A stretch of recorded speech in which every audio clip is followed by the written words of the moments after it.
very good morning to one and all, or good afternoon or good evening, depending on which part of the world you're joining us. And a very happy World Environment Day to all. So we can all play our parts in making the world a better place and protecting our environment. Being aware and understanding the positive energy plants, nature, and stones can play in our lives is a step in the right direction. And today's program is a perfect example. So welcome to day 2 of the Shila Suiseki Convention, which is being held to celebrate the 80th birthday of Pujya Sri Sachidananda Ganapathy Swamiji, a gift to the nation from WBCC. On day 1, we had an amazing turnout of over 300 number of attendees. That's a very, very impressive response, and we were inundated with positive feedback from a lot of you. Thank you for all your kind words. It only pushes us to provide you with an even better experience today. So on behalf of the South Asia Bonsai Federation, I'd like to extend a very, very warm welcome to all of you here today. So let's kick off our day 2 of the Shila Suiseki Convention with a video which was made with love to wish and celebrate the 80th birthday of Pujya Sri Sachidananda Ganapathy Swamiji.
So let's start with the activities of day 2 by bringing on the screen the Secretary of SAPF, Mr. Sudhir Jadhav, to take the program forward.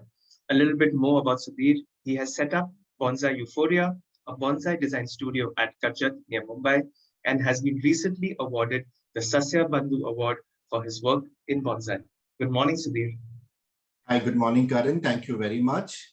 Greetings from South Asia Bonsai Federation, SABF. I'm Sudhir Jadhav, Secretary of the South Asia Bonsai Federation. We had an eventful day yesterday with great learnings. We are extremely thankful to Master Tom Elias for an insightful session. Thanks to all our participants and viewers for making it a huge success. Looking forward to another great day as we join together to celebrate the 80th birthday of Sri Ganapathy Sachidananda Swamiji through this 2 days International Suiseki Convention. At this point in time, I would like to tell our viewers about the South Asia Bonsai Federation, SABF, and the SJS Ashram. South Asia region was declared as the 9th new region in the year 2018 by the chairman of World Bonsai Friendship Federation, WBFF. South Asia region consists of 5 countries, Nepal, Bangladesh, Sri Lanka, Pakistan, and India. Ms. Sneh Prasar from India was elected unopposed to be the president of SABF and director of WBFF. SABF consolidated its consolidated strength lies in its over 50 clubs from India and Bangladesh. SABF has been instrumental in promoting the art of bonsai and Suiseki in the region by holding national and international demonstrations and lectures by very senior artists, competitions, events, conventions, and educational programs. SABF instituted the Digital Bonsai School for Suiseki and Bonsai in English and Hindi language. SABF has also initiated Bonsai and Suiseki book reading clubs. SABF collaborated with Sri Avaduta Dattapeetham, the SJS Ashram at Mysore, to establish the World Bonsai Cooperation Center, WBCC, for the South Asia region. The SJS Ashram has been a center of Bonsai and Suiseki activities. The Ashram team held many great events in the past and will continue to hold many such programs now under the banner of World Bonsai Cooperation Center, WBCC. We are very certain and confident that WBCC, with the blessings of Pujya Shri Swamiji, will take the art of Bonsai and Suiseki to a greater height. We thank Shri Ganapathy Sachidananda Swamiji and the SJS Ashram team for their perennial support and cooperation. The book Shila, The Art of Viewing Stone Appreciation, is a pictorial depiction of Suiseki, the viewing stone, from the collection of Shri Ganapathy Sachidananda Swamiji, displayed at the SJS Vishwam Museum. The book is released by Shri Pujya Swamiji on the auspicious occasion of his 80th birthday celebration. The book Shilakand is a unique example of teamwork. The SJS team and the SABF team worked together for the last 3 months to create this beautiful book. So please enjoy this beautiful Sunday with us as we take you onto the journey of beautiful world of Suiseki. Thank you. Thank you. Over to you, Karan.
That was a beautiful collection. That was actually our Indian Suiseki artists, and they are beautiful collections. So moving on to our next segment for today's program, I'd like to invite Mr. Rajiv Vaidya on the screen. He is the president of Dombivli Bonsai Club, Thane, and advisory board committee member and treasurer of the South Asia Bonsai Federation. Rajiv is also an acknowledged author on bonsai art. Good morning, Rajiv ji. Thank you, Karan. My dear brothers and sisters from the world of bonsai and Suiseki, good day to you, and also wish you all a greener, more meaningful World Environment Day. I welcome you all in this first segment of today's program consisting of an action-packed Suiseki workshop with Sir Tom Elias, who has yesterday shared his extraordinary insights into the wondrous world of Suiseki. I am extremely pleased to introduce the participants of this workshop to you all. I first present Mr. Maninder Singh, owner of Suis Stones and vendor of stones and Suiseki from Jabalpur, Madhya Pradesh. He is into Suiseki since October 2016. The next participant is Mrs. Madhuri Seksaria, President of Indian Bonsai Society, Mumbai, Maharashtra. She has been into Suiseki since October 2016. The third participant is Mr. Sivaji Kingston Phillips, President of Chennai Bonsai Club, Chennai, Tamil Nadu. He is into Suiseki since 2005. The fourth participant is Mr. Jagjit Singh Bindra, President of Lake City Bonsai Association, Bhopal, Madhya Pradesh. He is into stone collecting and Suiseki since 1974-75. He is also into daisa making. Then the fifth participant is Dr. Santosh Chawdhary, active member of Bhopal Bonsai Club, Bhopal, Madhya Pradesh. He has been into Suiseki since 2017. And the last participant is Mr. Sudhir Jadhav from Mumbai, Maharashtra. He is the secretary of the South Asia Bonsai Federation. And he has also been into Suiseki since 2014. Now with this brief introduction, I hand over the mic to Sudhir, who will take you through this segment. Thank you. Thank you, Rajiv. I would like to take this opportunity to introduce Master Tom Elias.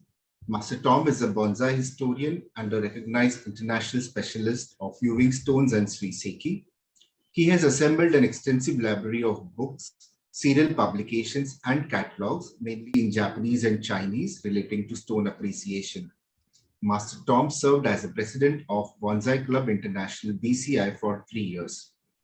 Master Tom was the director of the US National Arboretum in Washington, D.C. for 16 years. Master Tom established the Viewing Stone Association of North America, VSANA, in 2012 as an online educational forum to provide accurate information about viewing stone appreciation. The website www.vsana.org has grown to be one of the largest and most comprehensive source of information available on the internet. Master Tom Elias has authored, co-authored, and edited 6 books on viewing stones and Suiseki. He has received many awards, including the Order of the Rising Sun by the Japanese government for his contribution to the art of Suiseki. The 5 participants and me, we are very fortunate to be part of this workshop as we conduct this International Suiseki Convention. The participants will be showing their Suiseki to Master Tom Elias and ask their questions pertaining to the stone. With the help of Master Tom, the participants will prepare daisa for their stones. Welcome, Master Tom.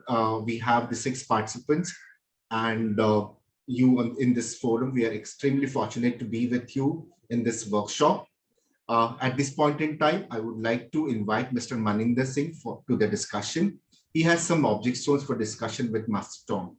Over to you, Mr. Maninder. Hello. Good day to all. I have been given a topic, object stones, and I have selected 2 stones to bring forward to you all. Hello, Tom, sir. These are my stones, which I'm showing you. This object stone, which is like a face of an animal, chimpanzee. Kindly put light as to how I have to make a daisa. Some daisa I have made of wood. I can show from all the sides the stone. It is an uncut natural stone.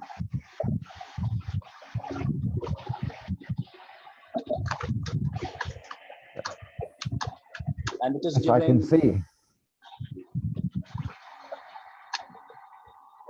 It is giving some more faces from different angles. If I see from here, it is also giving the shape of some animal.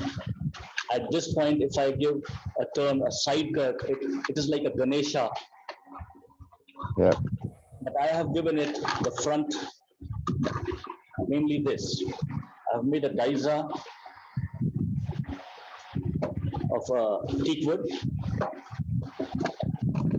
So is it the correct way to display animal face or anything related to human face? I have the second stone, which is a raw stone, which gives a face look. This is I can also see it well. This is also a natural uncut stone. All my stones are collected from Narmada river belt, which is flowing nearby my place. And I go to collect all these stones from the Narmada river belts only, from the banks of river Narmada. Okay. Well, first, I am glad to see that you're collecting and using natural stones instead of trying to enhance them or modify them in any way. I think the natural stones are always best. The first stone that you showed me, I think it's in the correct orientation in a vertical orientation rather than a horizontal. And I would agree with you that this view is the best view, the front. So I think you've done a very nice job with the positioning and orienting the stone. I like the base too. The base is simple. It doesn't detract from the stone. So when you look at this display, your eyes go to the stone first. And that's an important element. The base is substantial. The stone is fairly large and somewhat heavy, I assume. And so you need a larger, more substantial base. A very delicate base would not fit the stone. So I think you've done a very fine job with this stone. I like it very much. Thank you. The second stone you showed me, if you could hold it up, turn it in a horizontal position.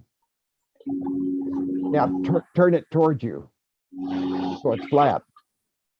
So yeah, you could also display it in that orientation and treat it as a water pool stone, where you have a couple cavities holding water. That's another way of displaying that stone. If you do it that way, you want to tilt it slightly with the back a little bit higher so people can see the pools. So you have at least two ways to display this stone. And if I was displaying this stone, I would use a deep tray and you put it horizontal as a water pool, or you could have a base made if you wanted to display it in a vertical orientation. So I think you have two options with this stone in displaying it. Thank you. And I have one more question. The daisa we are making with the wood, we make the legs. Is there any rule to follow to make the number of legs in that? As I have read in some books, that you have to make like in an odd number, like 3 or 5 or 7. Is it something like that? Yes, I think in determining the legs of a daisa or a base, you should look at the bottom of the stone and see where the prominent features are, because you want your support under the prominent areas. Now, in China, in traditional stone appreciation, they often had a fifth leg that indicated the front of the stone. but they haven't always followed that. And so I think you should let the stone dictate the number of feet and not try to have a fixed number, 3, 5, 7, but use the stone and the prominent features on the bottom to determine where the feet should go. I think it's more important if you want the feet to be conspicuous and sticking out, or having the feet somewhat under the daisa. So you don't want the feet to be too prominent. Okay. Thank you for putting light on that. What type of wood do you use? These are the teak wood. I always use teak wood, Indian teak wood. And do you stain it then?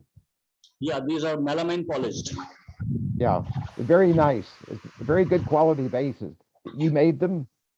Yeah, I have a carpenter. I guide him to make it because my time is like totally finding for the stones. So I search the stones and he makes it for me. I sit in front of him while making the daisas. I tell him, I guide him. Mm-hmm. So you're the designer of the die. You do a very good job. Thank you so much. Yes, I really like what you've done. Thank you, Master Tom. And based on the advice of Master Tom, Maninderji, you can start making your daisa. I mean, I believe you already have the material with you. So based on what Tom sir has advised you, please start making your daisa. Let us hear from Ms. Madhuri Seksaria, President of the Indian Bonsai Society, Mumbai. Congratulations, Ms. Madhuri. Your club is the first bonsai club in India celebrating its Golden Jubilee year. Over to you.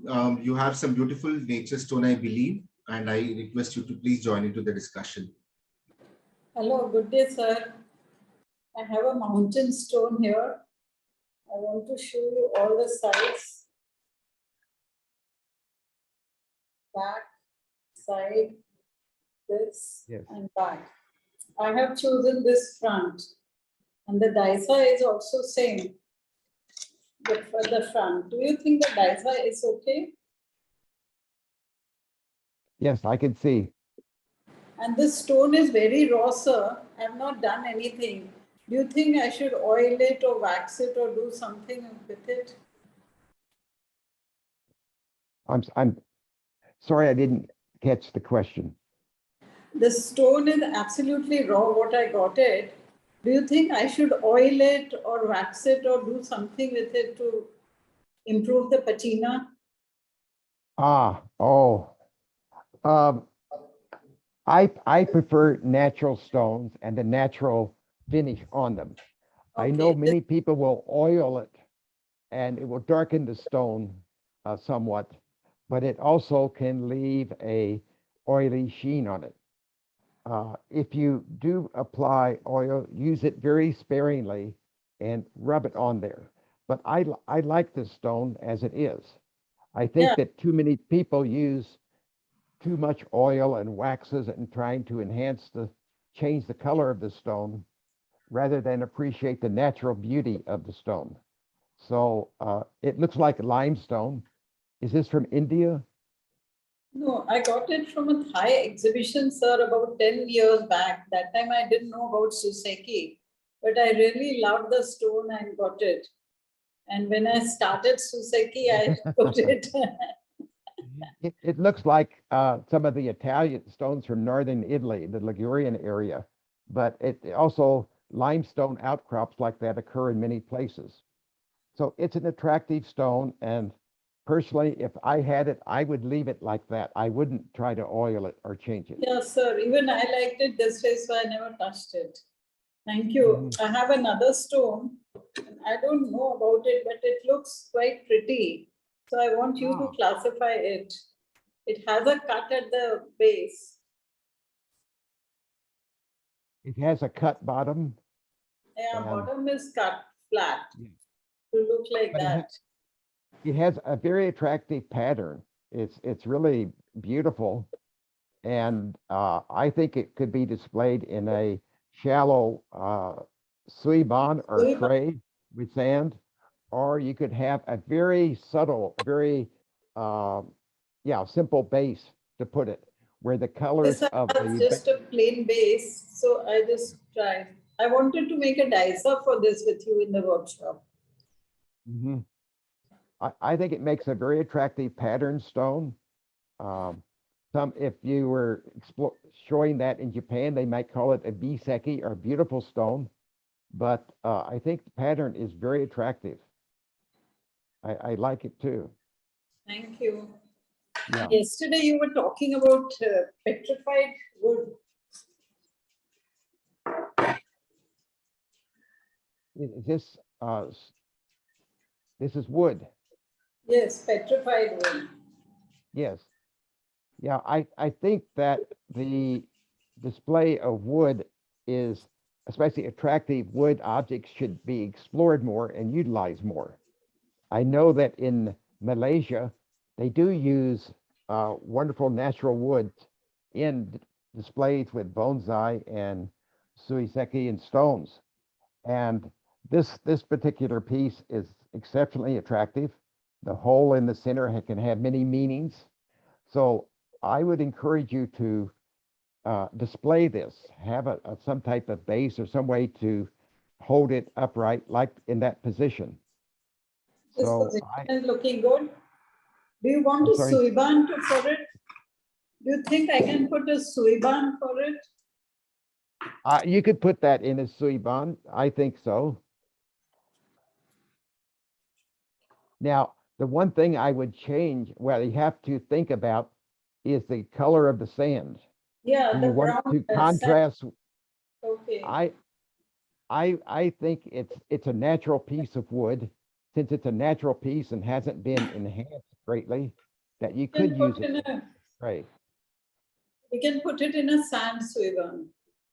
Yeah. The Thank you. sand for me is too bright. Okay, thank you so much, sir. Oh, you're welcome. Thanks. So, thank you, Madhuri. So ideally, what color of sand we should use for this kind of a stone, a petrified stone, which is very dark, deep dark in color? For me, I prefer sands with more neutral colors that don't compete with the stone or the display object, and ones that are in harmony with it. Yesterday, I showed you one where the sand contrasted with the color of the stone. So you can do it, but it's harder to make a successful display that way. I know that in Southeast Asia, white sand is often used, but I find it a little bright. And I also have seen colored stones, sand that's artificially colored, which I don't like.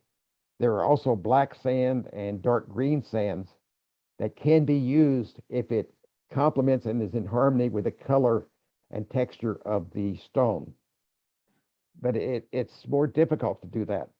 That's why I recommend for people in the initial stages, early stages of doing stone practices, to try to use a light tan or brown, a neutral colored sand to get started.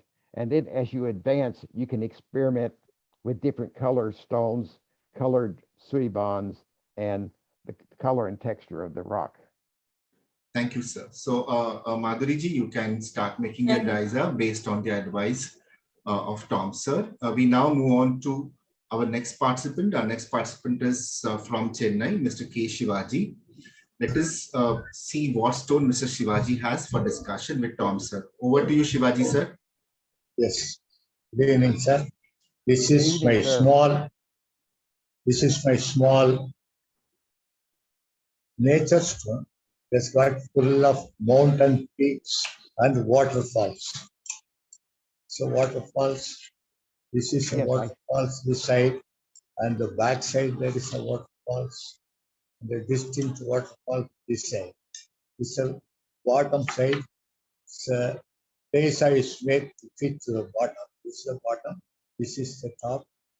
From the top, this waterfalls is coming down. This is my small nature. It's the front side. So this is the back side. This is the front side, sir. Front side, yes. Yes, sir. And turn it around, please. Turn it 180 degrees. More. This is okay.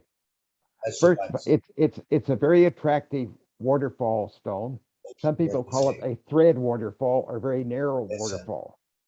And the base, the diza for it is appropriate. I like it, doesn't distract. There's only Yes, sir. one shortcoming with this stone, Yes. and that is the waterfall. You can see it on both the front and the back. On water, that's the best waterfall stones.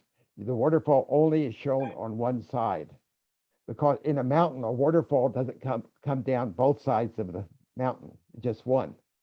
So I would give this high marks, but not the highest because of the fact that it's on both sides. But it's a very attractive stone. You did a good job.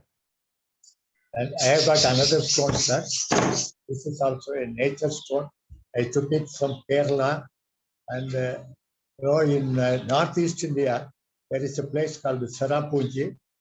That place has got 365 days rain. That is 11,777 millimeter rain throughout the year. And throughout the year, there will be the waterfall. This is the front side. That place is called, is named as Seven Sisters, because in that waterfalls, they've got 7 distinct waterfalls. This one and this one.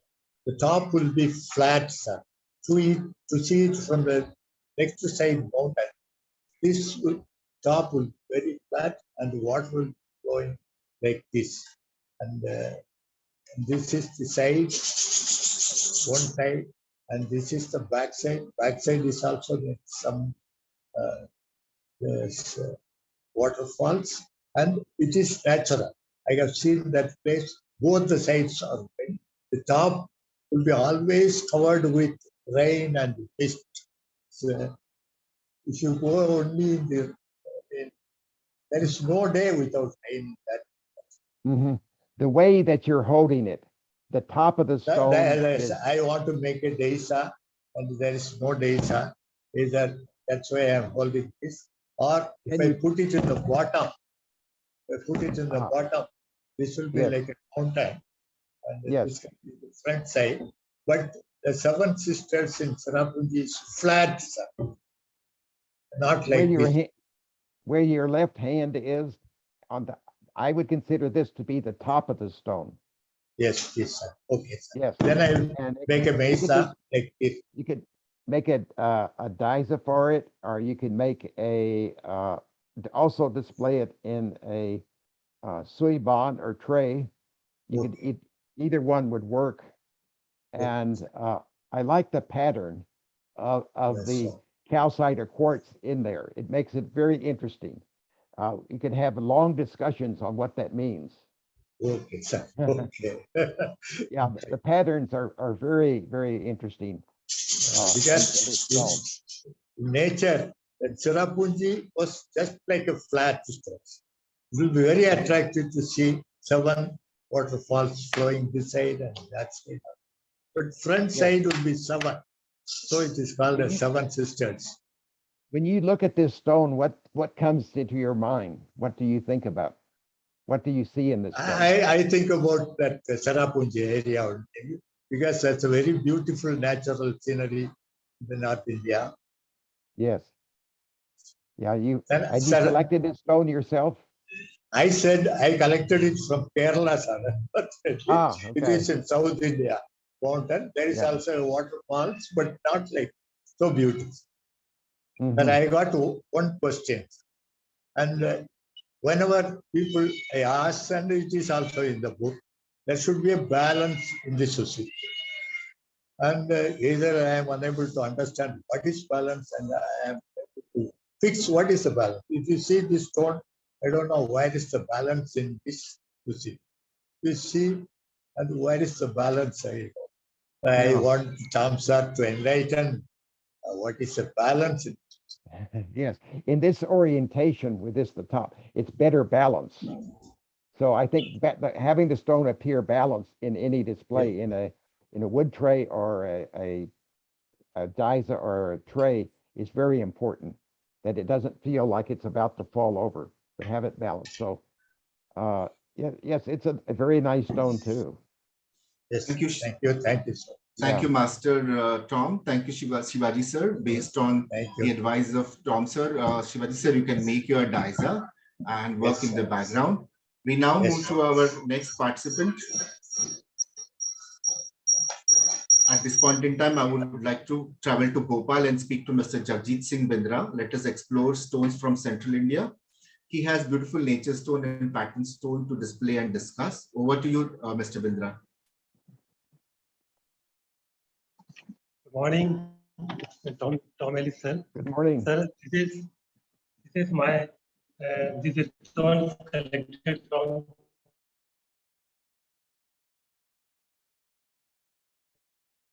Indraji, I think there is a network issue at your end. We'll give it a few minutes. If not, maybe we can go to the next participant. I think we can bring him back. Indonesia. And that's pull back. That's better. Yeah. Yes, now we can hear you. the length is 26 centimeter, width is 10 centimeter, height 22 centimeter, and weight 2.5 kg, sir. It is deep black colored stone, sir. Very hard stone. Skin of the stone is very smooth looking mountain stone with 6 pond and 1 hole, sir. This is looking just like a mountain. If I will put it like this, so many ponds and holes are there. And this is the back of the stone, the bottom, top, right hand side, and left hand side, sir. And where were this stone collected?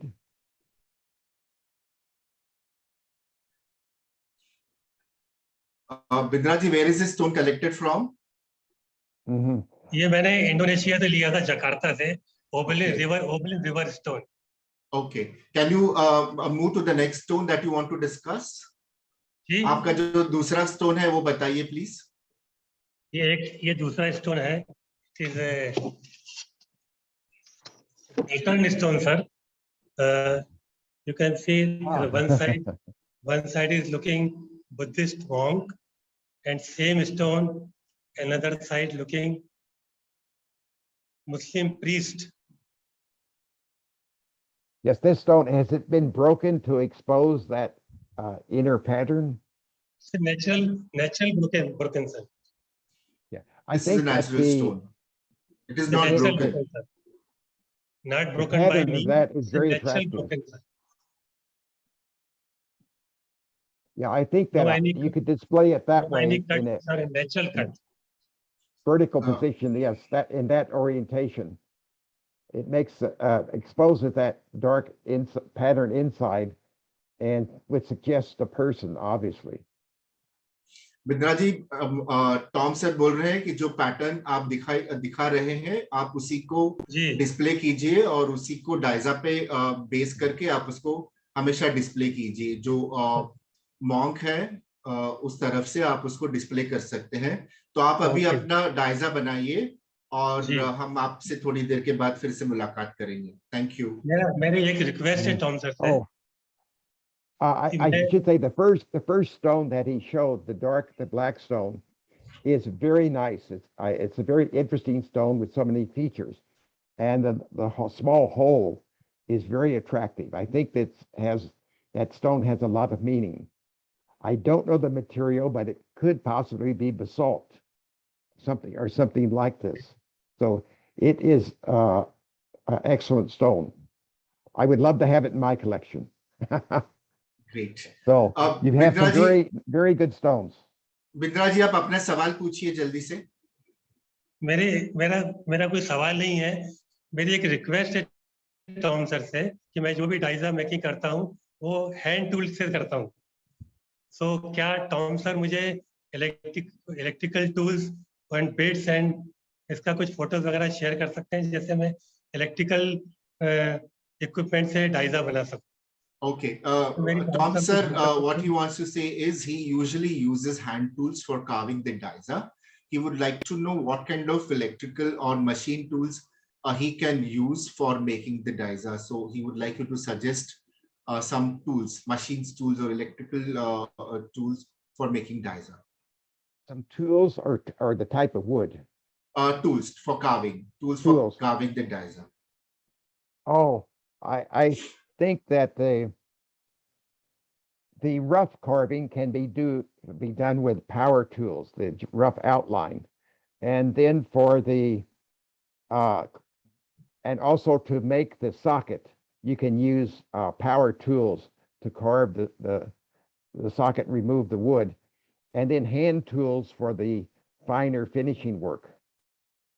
If you want to have a pattern in it or smooth, it depends upon the amount of detail that you use. I know in Japan they use long, narrow, like chisel-like things with a hammer. Other people use a Dremel type of tool, which is a electric tool to do the carving. And some use routers to do the edge, a rounded edge to it. So they're different tools depending upon what you are trying to achieve with the actual carving. And it also depends upon the type of wood you use. If you use a denser, harder wood, you can carve more details into the base. If you use a softer wood, you cannot have as much detail to it. So a part of it depends upon the wood and how well you work it. It's good to know the characteristics of one or two types of wood and use those consistently, and then you can improve the quality.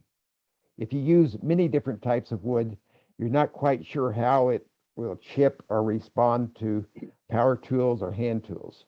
So I recommend that you find a particular type of wood, like one of the many rosewoods. It's fairly easy to carve. It makes a beautiful finish. And start with some of those that are a little bit softer, and then move to the really hard stones. Okay, thank you, sir. So Bindra ji, Tom sir बोल रहे हैं कि आप Dremel जैसे tool use कर सकते हैं.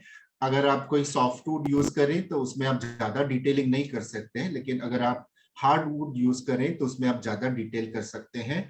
तो आप डिफरेंट टाइप्स के टूल्स यूज कर सकते हैं डायजा बनाने के लिए. तो आप अभी आपका डायजा बनाइए और हम आपसे थोड़ी देर के बाद मुलाकात करेंगे. Okay, thank you very much. Thank you. Thank you. At this point in time, I would like to invite Dr. Santosh Chowdhary from Bhopal. He has been eagerly waiting for his turn. So let us all see what he has for Tom sir today. Over to you, Dr. Chowdhary. Good evening, Sir Tom. Good evening. Good morning. Thank you. This is my sandstone. I collected it 3 years back from a riverbed in a small river in central India. Right, sir? The plateau on the top is there. There is a river starting from here and narrow at the beginning, and gradually it is becoming broader and falling into the ocean. Yesterday I saw your demonstration, sir. So I have a diagram for it, but I saw that Swiban will be better by seeing your demonstration yesterday. You can also appreciate the strong wind. Because of the strong wind, the water is spreading over here. There is also a top, there is a small lake, 2 lakes, and 1 dry river. And there is again a waterfall on the right side. Can you appreciate, sir? Hello? Yes, yes. Dr. Chowdhary, is the white white line is material, there. There is a, yes. is the white material a mineral deposit in that stone? This is silica deposit, as the geologist friend says. And there is a if you can see carefully, there is a red line in between, in the center of this river. And that is not, that is continuous, okay? So yeah, the doctor, I should say, a body and a blood-like thing is there. if you can appreciate, sir. That I think it's a, platform at the top, and it's a very attractive landscape stone, certainly. And I think it's appropriate that you have it displayed in a suibon, a tray like that. I just yesterday I changed after your lecture, sir. And there is, Mhm. can I say the board here? Like, so I can put it here or Dr. Saab, can you just Yeah, lift you the can- stone and show it, please? second stone, sir? No, lift the stone and show it. We want to see the base also. Yeah. The base is Yeah. here. Yeah. Yes, it's a natural bottom. So Yes, that's sir. good. That, yes. And this, And can you show it from the top? Yeah. Yeah. Okay. Now, sir, Dr. Chowdhary, can you orient it so it's a vertical orientation? pardon, आप sir? उसको vertically खड़ा कीजिए. Please make it stand vertical. This is the vertical. Now turn it more. Okay, yeah, because it's possible to display it that way. That would be more of a Chinese style display. But I think the best way is that you have it in a horizontal position, because it looks like a, Thank you, sir, a because I natural want to scene know along a seacoast. the strong wind spread of the Yes. water here. Yeah, that could be interpreted as a waterfall, a river running across yes, a rocky area and falling. Yes, so Because in the that's a- ocean, the wind are very strong, okay? So that's the spread I want to say. Sir, if you display that and want to feature the waterfall, you have to be sure that the waterfall is the thing that you see first when you look at that stone. So, yeah, I can see the river running across that stone and then cascading off of it down to the sea, for example. yes, sir. Yes, very fine stone. I'm Thank very you very impressed much, with the sir. quality of stones. Thank you very much, sir. Tom, Yes. sir, what kind of a diza would you suggest? I mean, if it was in your collection, would Sir, you we place it think in a Suiban. wooden diza or would you place it in soiba? If I Suiban. was making a diza for that, I would have a simple, shallow base for it, a more of a Japanese style, understated, because you want the stone has a great deal of beauty, and you don't want to detract from that. Okay. So, Another stone. Dr. Chowdhary, you can make a very shallow diza for this stone with the material that you have. We will come back to you in a while and we would see what kind of a diza you have made. So thank you very much. We One minute, now, sir, 1 minute more. Dr. Chowdhary, we won't have time. Sorry, we Okay, won't okay. have time. Yeah. Now we move to the next section. Sir, I have a stone with me. This is a Okay. basalt stone, which was presented to me by Master Budi Sulistyo 4 years back. It's got a peak here, which is smoother, but the surface of the stone is extremely rough. It can be termed as a closed view mountain. It's got a quite flat base with some undulations. Very nice, a good natural base to it. Yes. And Yes, it's quite balanced. It's got the off-center peak. Now, I don't know what kind of a diza should I make for it, or should I place it in a suiban. The stone is roughly 19 centimeters in length, and its height is just 6 centimeters, and the width is 9.5 centimeter. So I would like your advice as to how do I go about the stone. I see this as a stone with a lot of subtle beauty, more of a Japanese style Suiseki. And I would have a simple understated base with that. And with this, what you have pointing towards me would be the front. So I would have a fairly thin base with not obvious, very subtle legs to it too, very low. It shouldn't be raised at all. The base should not be thick, but fairly thin, because it will just complement the stone. And I would have the edges of the base follow the contours of the stone. So as the stone curves down, the base would follow that. And this stone has good depth to it. when you look at it straight on, look at it this way, this is going to make a very fine Suiseki and very nice display. And what could be the color of the diza? I mean, should I use a darker, deeper color for the diza? I would have it dark. I would stain it dark. I would not have a light colored diza. Light color would contrast too much with it. Okay. I have this sandstone which was gifted to me by Mrs. Sneh Prasar. This is a sandstone from the central India, a place called Sagar, quite heavy. It's more than 3 kgs. And you can see this, I call it a cave stone because it's got a very deep cave. Yes. And there is a water body also. I can store water here and water here. And I would like you to see the complete stone. Yeah. Turn it from over. Top. Turn it over now. Turn around. Okay. Turn more. Now, when you had it the first time, turn it 180 degrees. Now turn it 180 degrees over. Keep turning more. Now, what about that position? Oh, Whether that's you have also great. you have an overhang. That's a possibility too. Although I think the way you had it first would probably be the best. Looking at a series of caves or a well-worn side of a bluff with caves in it, a sandstone, lighter, softer stone that's worn out. People may have carved caves in it many years ago to live in. This stone can have many interpretations. And do I use a suiban for it or make a dicer? Because it's quite a large I would put it in. stone. I would put it in a suiban. Okay. I would put it in a tray so that you have the feeling of a broader landscape and a larger scale to it. And how do you interpret these layers at the rooftop? I mean, the top of the roof has several layers. What do you feel about it?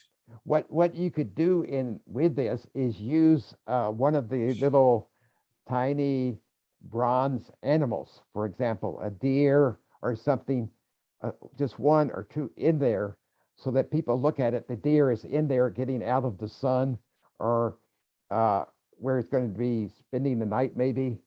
But that would make the stone look much bigger. If you had the stone in a suiban, use a tiny figure, maybe a figure that's appropriate in your area. And I think it would make a very interesting display, create a lot of discussion. Thank you. But Thank you, having a small object there would help create scale to that. Okay. Thank you, sir. I request all workshop participants to complete the diza making process. We will come back to you shortly. Over to you, Karan.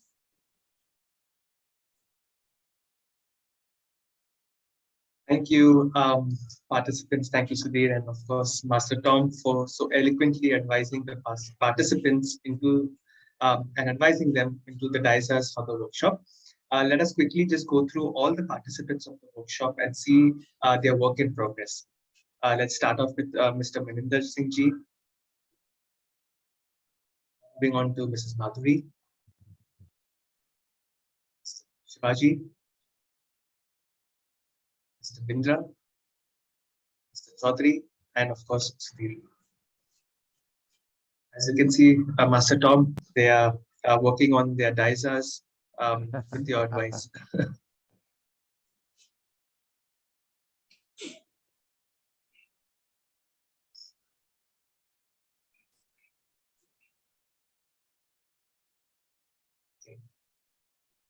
Thanks, Karan. So, yes, and I'd like to re-invite Sudhir, of course, as I believe there are some questions from the audience for Master Tom.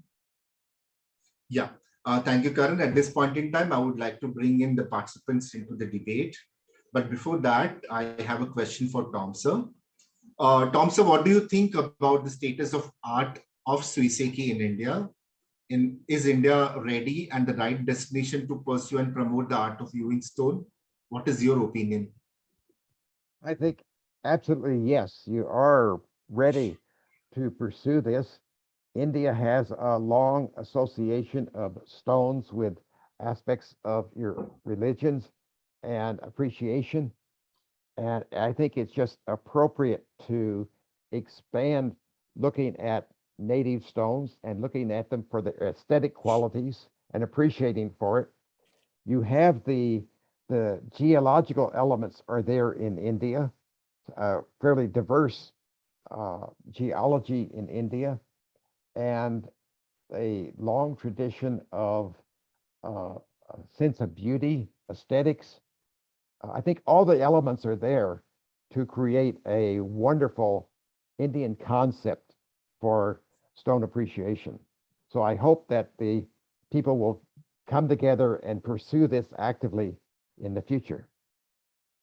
Thank you, sir. I would also like to invite more and more artists to join into this art of Suiseki and explore the art better. I have with me Sujata Bhatt from Mumbai. She is a vice president of BCI and an ardent bonsai and Suiseki artist. Over to you, Sujata. Yes. Good evening, Dr. Tom, and namaste to everyone. Good morning. Dr. Tom, yesterday you briefly mentioned the term patina, and it's come in our conversation, over these 2 days. But could you kind of elaborate on what actually is patina with respect to viewing stones? And also my follow-up question is that how would you go about achieving this naturally and sometimes even a little bit, a quicker method to get patina on your stone? Yes. Patina is often talked about, but poorly understood by most people who are collecting stones. And technically, it's a process of either oxidation of the surface of the stone or deposition, where material is deposited on the surface of the stone over time. Last year, I found a professional geologist who specializes in oxidation on stones and metal and rust. And we did a video together. We have a 45-minute program just on the science of patina and its application to viewing stones. You can find that if you go to YouTube and then search for Tom Elias channel. And when you see if you see my photograph, click on that and it will take you, it was the 6th seminar in this series. And it's on the science of patina, and it will tell you about the different types of patina that exist on stones. Now, certainly people have been trying to induce patinas. In Japan, they put stones outside and water them and trying to get a slow oxidation. Some people will apply oil or wax in order to darken it and try to get the patina established quicker. In China, they even put stones in concentrated tea and heat it, cool it, so the rock expands and absorbs the tannins.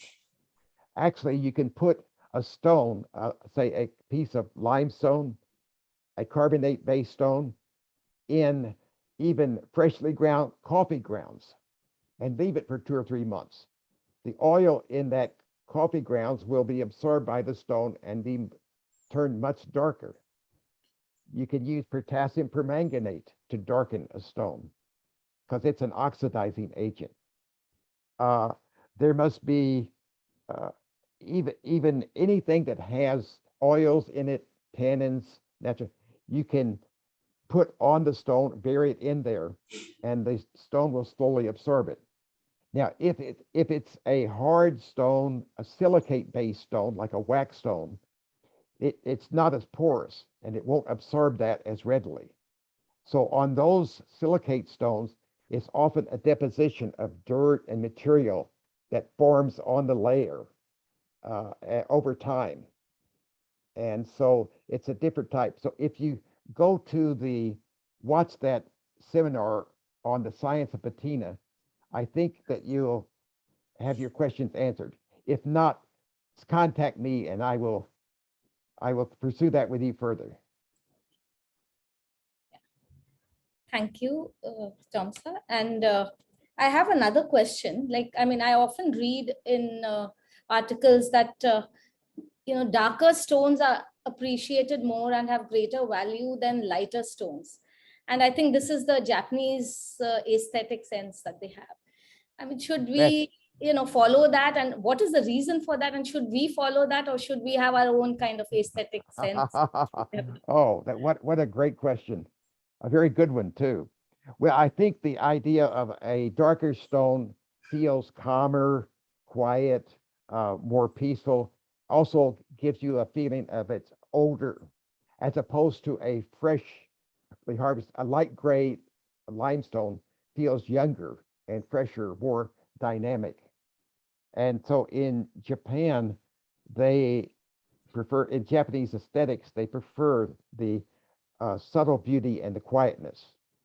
Now, in the Indian concepts of aesthetics are not the same as the Japanese.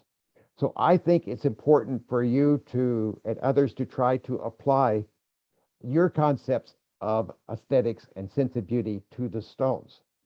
And is that concept and sense of beauty accommodate lighter color stones, brighter color stones? If the answer is yes, then go with it. Yes, Indians are a colorful, a lot of people. So, we could have our own sense of aesthetics. It's fine if you just want to collect Japanese stones and follow tradition, but if you wanted to develop an Indian concept of stone appreciation, let the Indian sense of aesthetics guide you. Thank you so much for answering my questions so well. Thank you. Great question. Thank you, sir. Thanks, sir. Thanks, Sujata. We have Abhay Pandit from Mumbai. Abhay is a ceramic studio pottery artist and also the SABF Bonsai ambassador for Western region. Abhay, please go ahead and ask your questions. Hello, Mr. Tom. Namaste. My first question to you is, what are the best hunting places for Suiseki? Is it mountains, rivers, or desert? Yes, to all of them. You can find great stones in all of the places, but they're different types. Obviously, in a desert environment that's subject to wind, you're going to see stones that are polished by the sand and wind or eroded by them. And so it's a different type of stone than you find in rivers, where the rocks are cutting through layers. And as the river is coming down out of the mountains, the rocks are tumbled, they are rounded. Sometimes when they hit each other, they'll fracture and split. So you have like a plateau. Or you can go up into the mountains and digging into the soil, looking where stones are exposed or subject to acid rain, if you have that. So it depends on the type of stone you're looking for. If you're looking for a rounded cobble-like stone with a pattern, you might look in the rivers more. If you're looking for a abstract, unusually shaped stone, look in the desert. So it depends a lot on the type of stone you're looking for. But I've been in all three environments and find stones in each of them. They're different and they all have appeal. Lovely to hear that. My next question to you is, does the stone collected from the mountain differ from the ones collected from the river? And what are the major differences in the characteristics? Yes, the stones gathered in the mountains often have not been tumbled or rolled, turned over like they do in a fast-moving river. And so they often will have more sharp edges to them or points to them. But the problem with taking stones out of the mountains, they often are covered with dirt and you have to clean them. And sometimes with steel brushes, and clean them very carefully in order to expose the natural rock. Yeah. Whereas in a river, the action of the sand and gravel sometimes will not cover the rock as much as you do in a mountain. So, and the ones in the river tend to be more rounded because of the action of the tumbling. But yes, there are differences between stones found in the a fast flowing river, and a fast flowing river is better than a slow moving river. Slow moving rivers that tend to be muddier, have more debris in them, and the stones will be covered with stuff that has to be cleaned off, or even a rime. I like in rivers to go to the base of a mountain where this river has come out of the mountain down, dropping sharply, and then as it begins to flatten out, a lot of stones will be deposited there in the first few kilometers of and each year when after the rains come and come down, the bed changes and exposes more stones. So you need to go out periodically, regularly, looking at the deposition of stones coming out of the mountains. And you can find some wonderful things this way. I've done that in Japan and in the Rocky Mountains in the US, and also in the Philippines in the mountain streams. Yeah, lovely. Thank you very much, Mr. Tom, for the answers. Thank you, Master. Thank you, Abhay. Dr. Mamta Mishra from Bhopal is a very passionate bonsai and Suiseki artist. She has a question for you, Tom, sir. Bhopal and its peripheral area is an excellent site for Suiseki hunting. Over to you, Dr. Mamta. Good day, everyone. Namaskar. Good morning. Good morning, Tom, sir. My question to you, if you find a stone with both nature and object stone characteristics, what should be the priority given to the stone, nature or object? I would let the stone speak to me.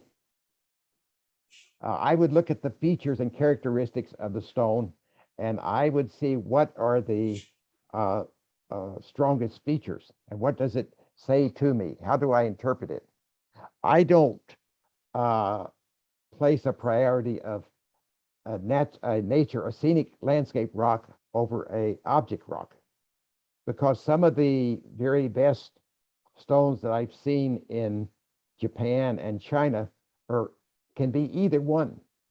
In Japan, for example, the stone Li Po looking at a waterfall is a figure stone. The Hagurama, a wonderful chrysanthemum flower stone, which is one of the best in Japan, is another, it looks like a figure stone. Yet other stones are scenic. So let each stone speak to you. Look at it and determine that. Don't put a priority on scenic stones or landscape stones or pattern stones. Evaluate each one on its own characteristics. I'm very curious about it, sir. How much weightage should be given to the surface pattern of stone while classifying it either or objective or natural way? This is on the current in the rivers. Could you say that again? Yeah, the current. The current of the river does matter greatly, because the faster flowing waters will cut through layers of stone quicker. Yeah. And as it cuts through, stones will break off, fall into the river, and be carried down. So you'll find a greater variation of stone types where you have faster flowing rivers coming. Now, in the mountains where the river's very fast, I do not recommend that you try to go into those rivers. Yeah. And wanted to know about color also, which you explained very well in Sujata's question. So thank you, sir. Yeah. My another You're question is, in India, we have high current as well as shallow flowing rivers. Does the current of the river matter in the formation of Suiseki?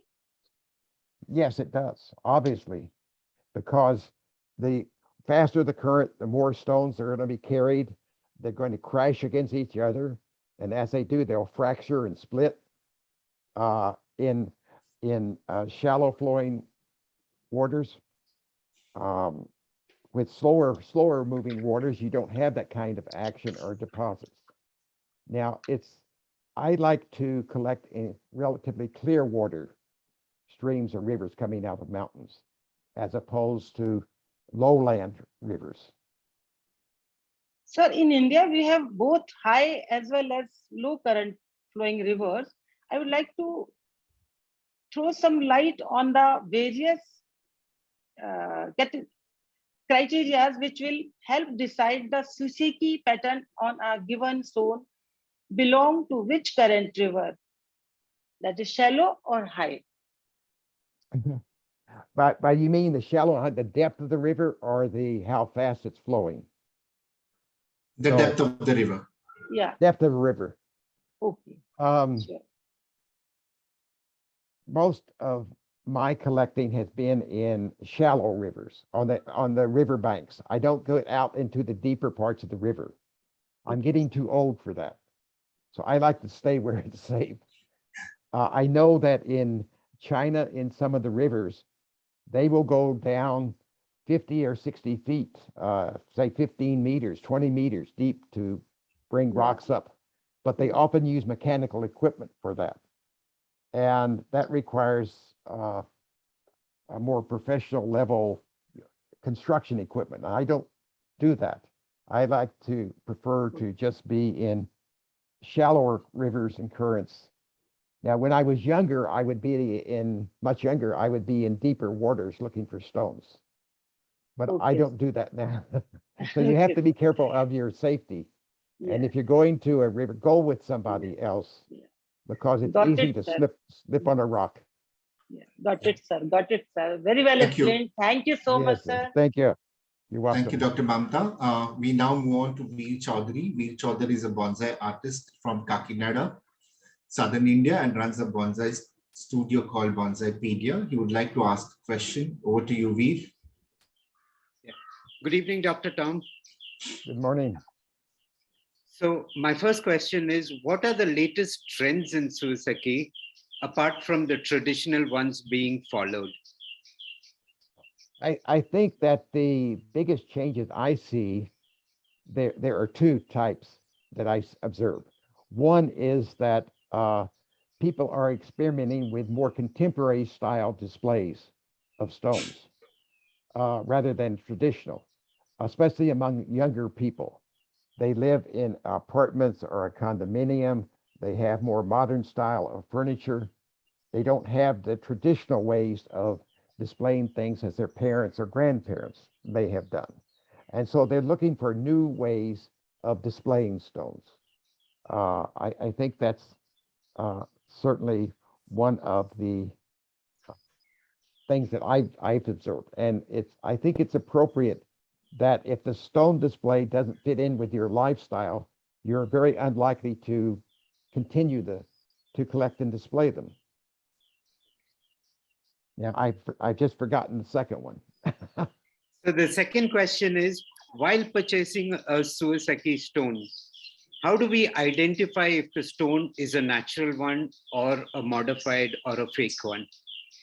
Oh, it's an excellent question, but it's a difficult one for most people unless you have seen and observed thousands of stones, because the very best stone carvers can do the job so well that even professionals cannot tell. And as the stone has moved from a stone carver to a dealer and sold to someone and then moved to passed on to someone else, the records of it are lost.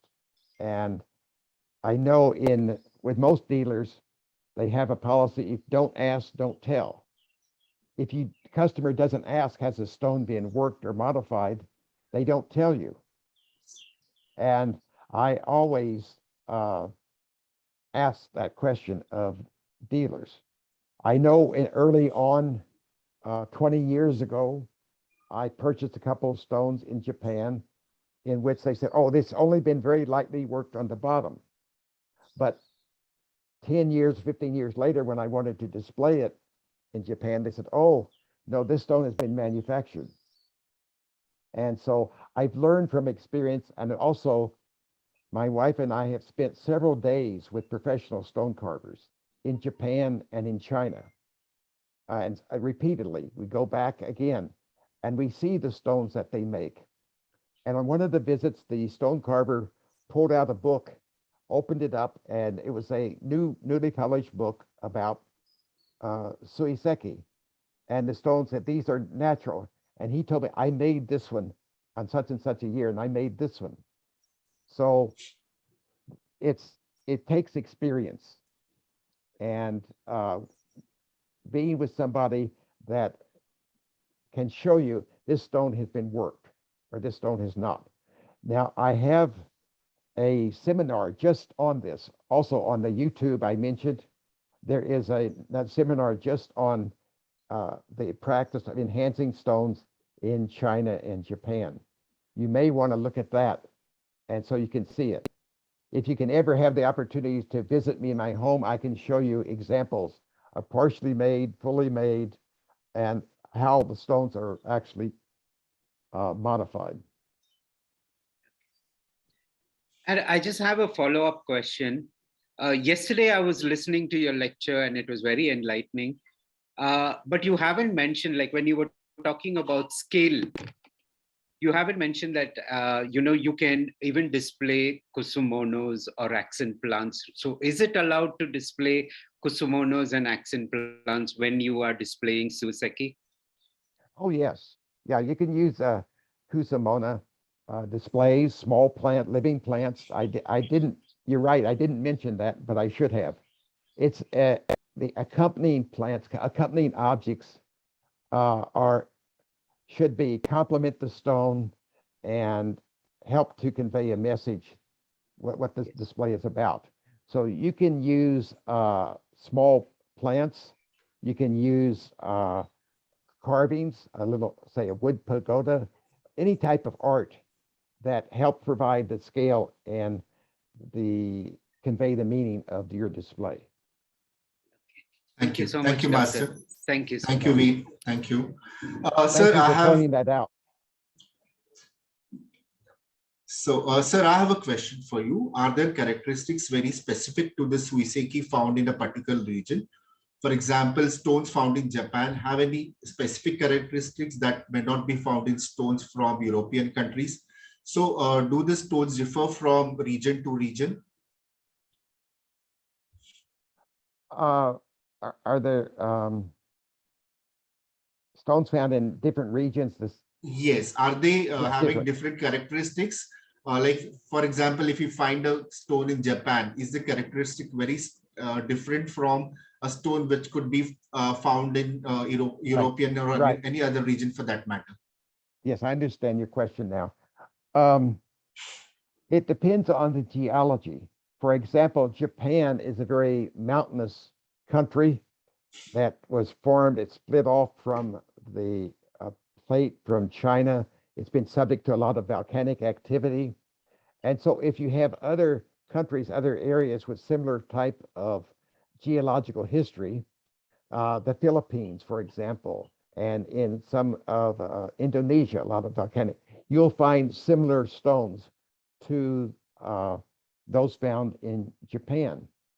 In Northern California, Southern Oregon, we have a section that produces stones that are very much like the Japanese stones. Similar material with serpentine and basalt, and it's quite different, totally different from the geology of Southern California. There are limestone deposits around the world that are weathered limestone, and so you can find similar stones to the Chinese Lingbi stone. I've seen similar stones in the Philippines, where limestone deposits, in Italy, and various parts of the world.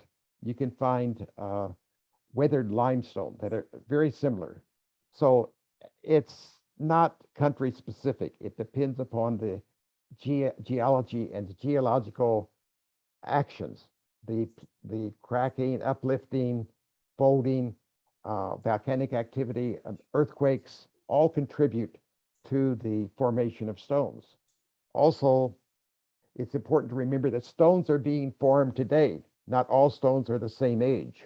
Some of them are very ancient and have been around for a long time. Others, siltstone, mudstones, are much more recent formations. You have some stones coming up from the mantle deep in the earth, other stones being formed by sedimentary deposits and impurities in them. So there's so many different stone types and ways that they're formed. It requires spending some time studying the geology of your area, but also to spending a little time studying how stones are formed, sedimentary stones, igneous stones, and others. And I enjoy learning things, new things. And so for me, it's fun to figure out what is the difference between an agate, for example. What is an agate? And what is a wax stone? And I like that kind of challenge. And so I find similarities. And just one more example, I mentioned wax stones that are found in southern China, Malaysia. We've now found wax stones in the desert areas, some of the areas in Southern California, almost identical type of stone. So this is part of the fun of stone appreciation. Thank you, sir. Thank you very much for your elaborate answer. Vanaja Suryakumar is a Suiseki artist from Mumbai. She's got a good collection of stones with her. She would like to know a few details about the viewing stone. Over to you, Vanaja. Good evening, Tom, sir, and hello to all in India. So diagram making is an art in itself, and it's not an easy one. So is there, what kind of stones would you say require daisas as compared to suibans? Is there some kind of a rule to be followed, or it's just your aesthetic display? There are certain types of stones that should only be used in daisas, for example. The certain types of chrysanthemum flower stones that have been polished, for example, should only be used in a daisa and not in a suiban.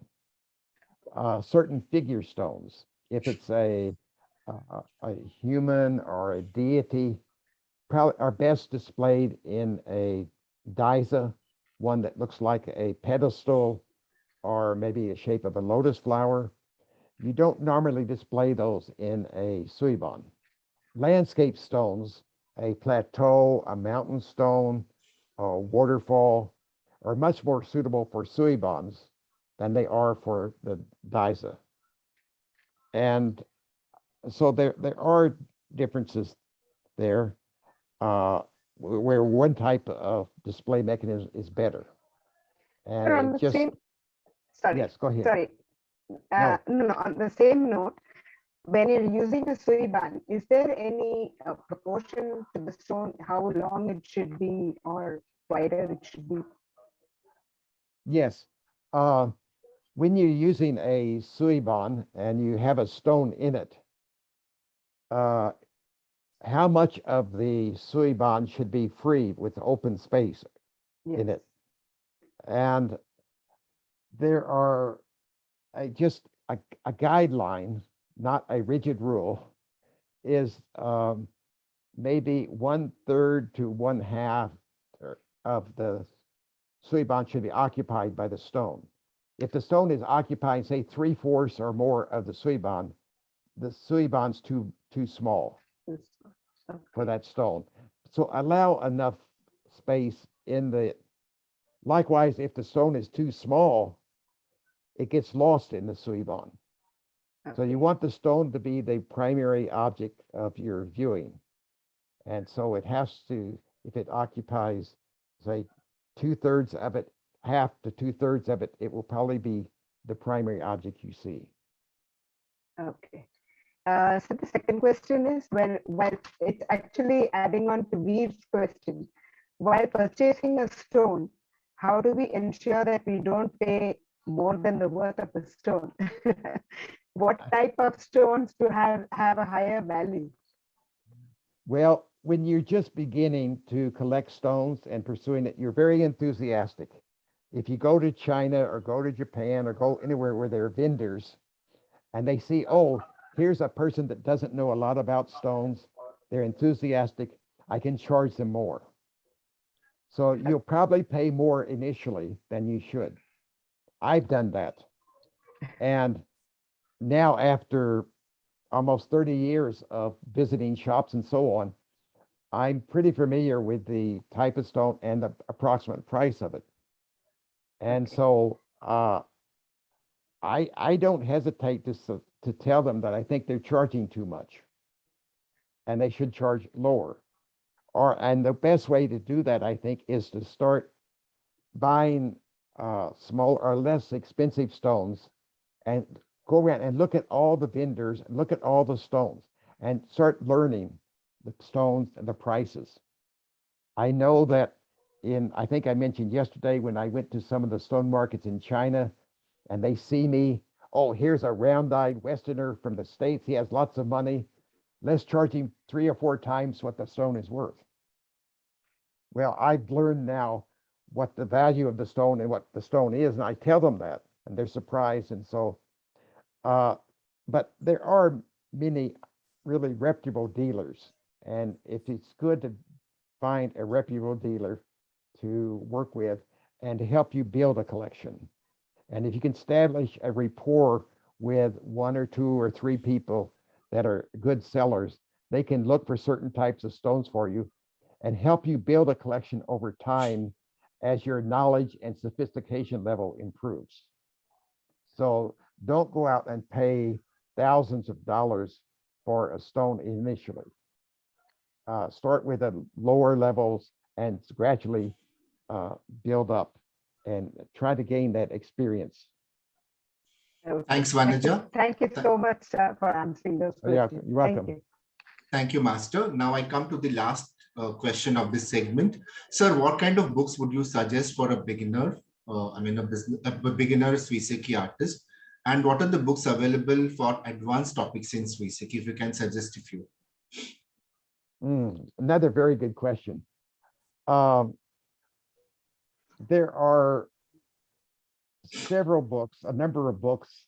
If you want to learn about Chinese stone appreciation, I can recommend a number of books. The same for Japanese Suiseki, or if you want to learn about some of the publications in other countries, I'd be happy to do that. And what I would like to suggest, I'm willing to put together a list, a recommended reading list, and send it to you. And then you could you distribute it to make it available to people? Yes, sir. I do have on my website book reviews, but I've reviewed over 250 books just on stone appreciation from various countries. But some are more difficult than others. Some are in different languages.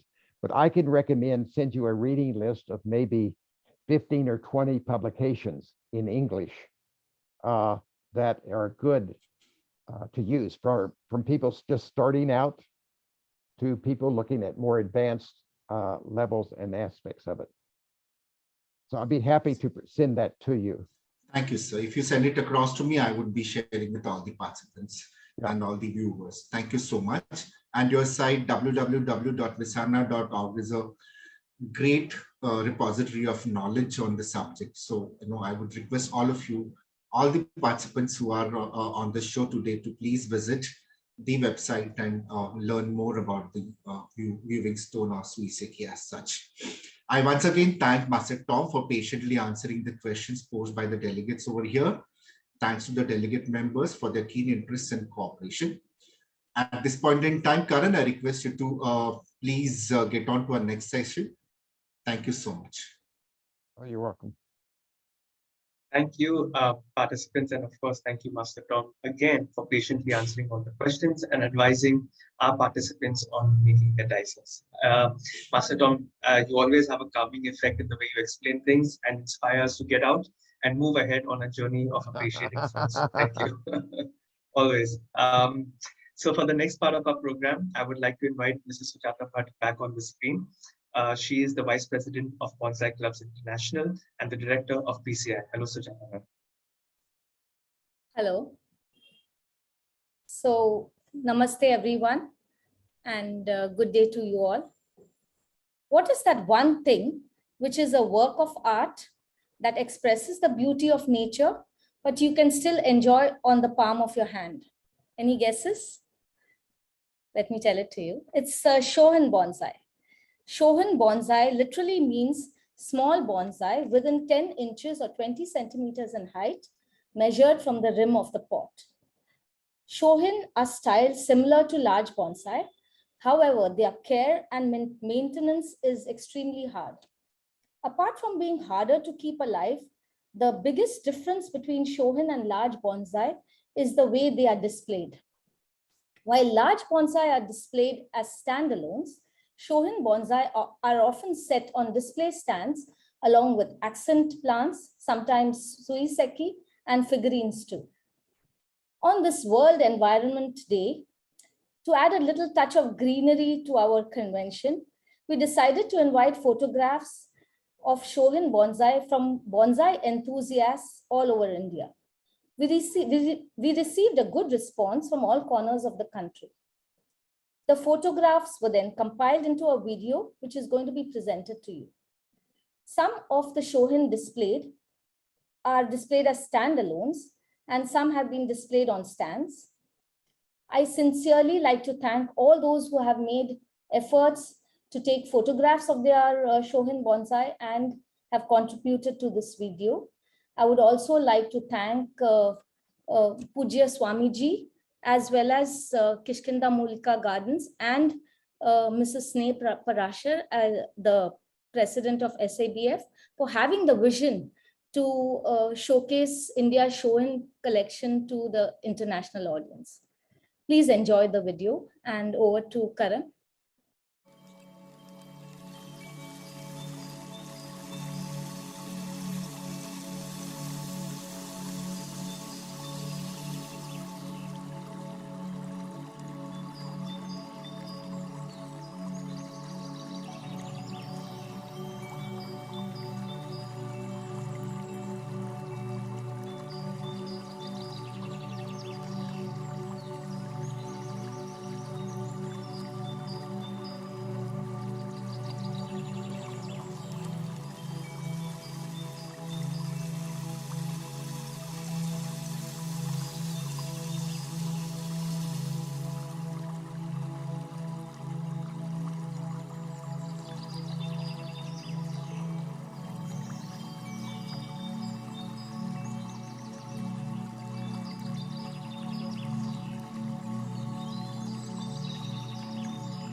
So moving on to the next segment for today, I'd like to call once again on the screen the Secretary of SAPF, Mr. Sudhir Jadhav, to take the program forward. Hi, Sudhir. Hi, Karan. So we're going ahead with the presentation by Mr. Ravindran Damodaran. Sure.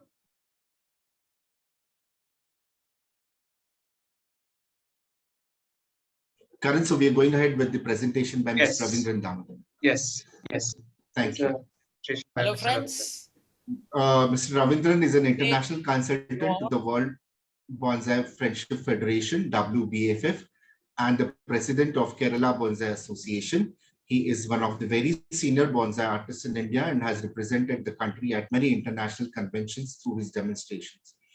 Mr. Ravindran also holds national level bonsai demonstrations, and he has set up Nikki Bonsai Garden at Nagarkol in southern India.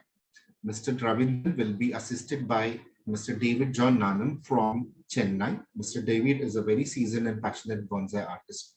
Over to you, Karan. Hello, friends. Good day to you all. I am Ravindran Damodar from India. I am the president of Kerala Bonsai Association and international bonsai consultant of WBFF and SABF. So first of all, I thank all the organizers of SABFF, our president of SABF and her team for giving me this opportunity to show the demonstration of a Shohin bonsai. I want to explain.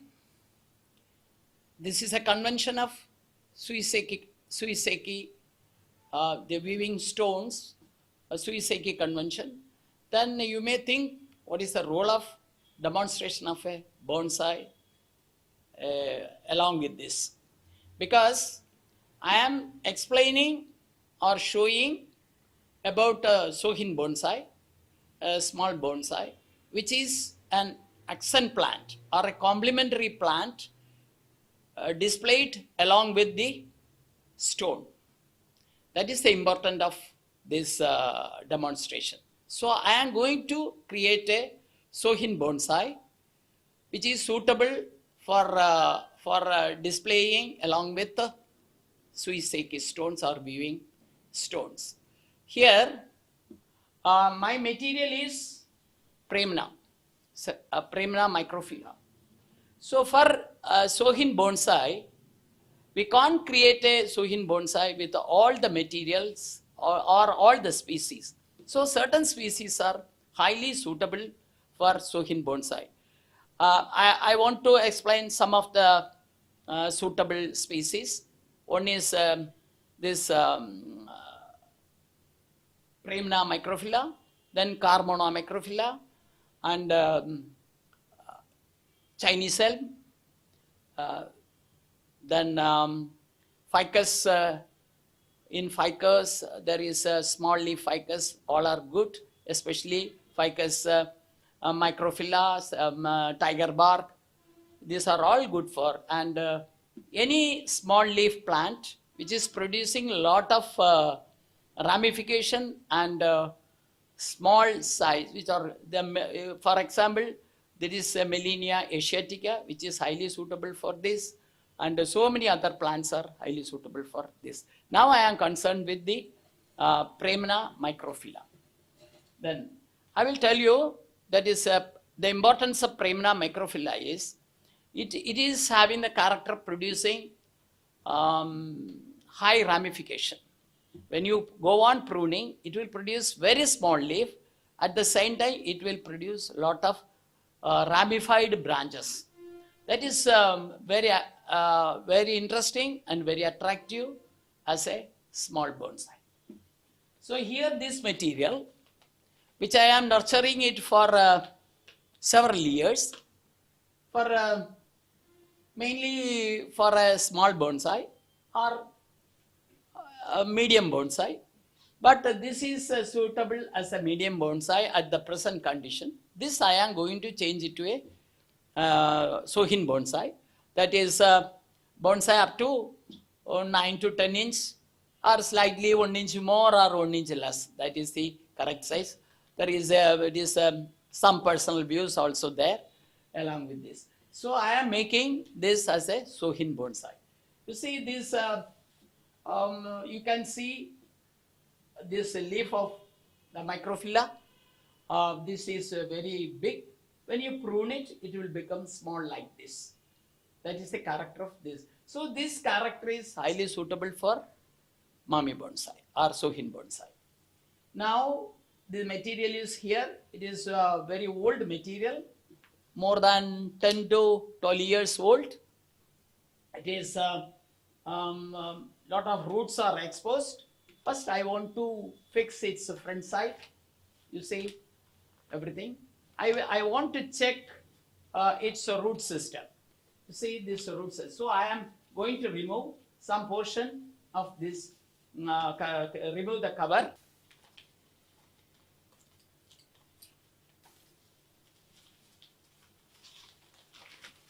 See, when you remove soil for changing it also, the soil must be in this condition because it is semi-dry condition.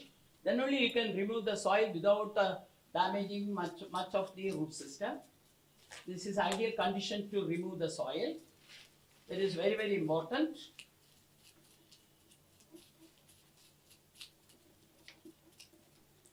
So I reached almost the base of the root system. So up to this level, I can expose.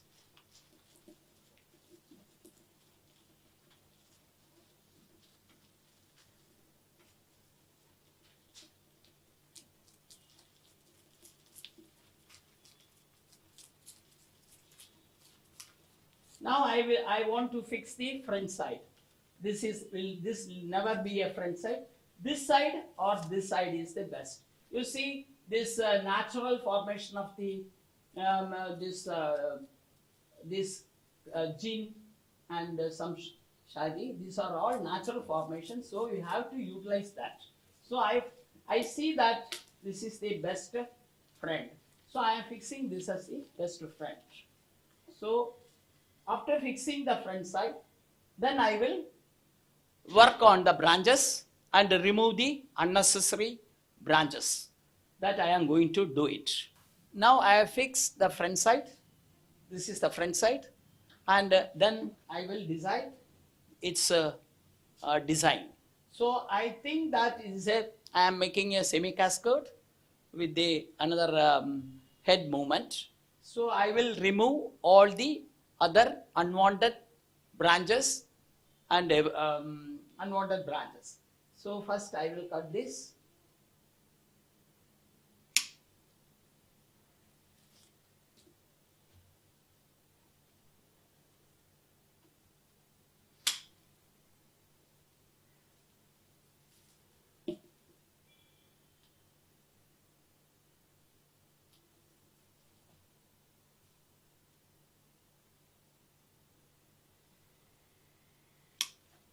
Since it is a Shohin bonsai,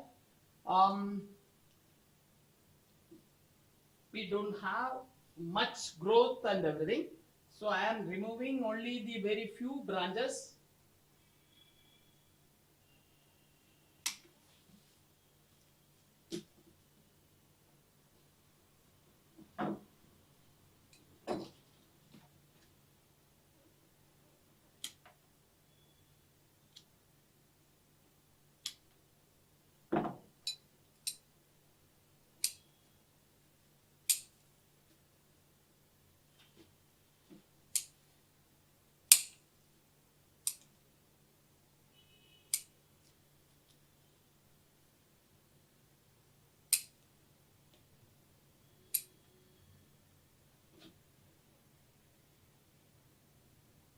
Now I am going for the upper movement.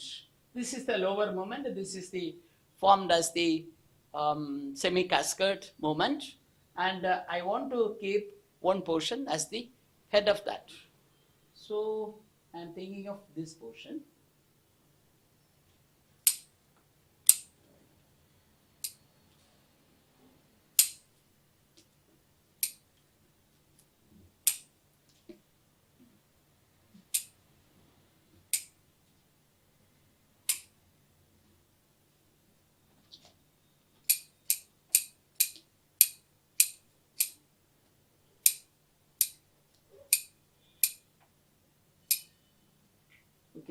Then I want to fix the length of it.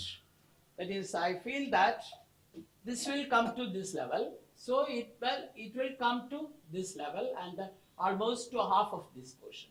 So I feel that I want to cut the tip and keep this as the end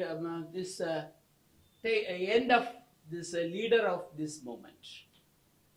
Okay, then this is over.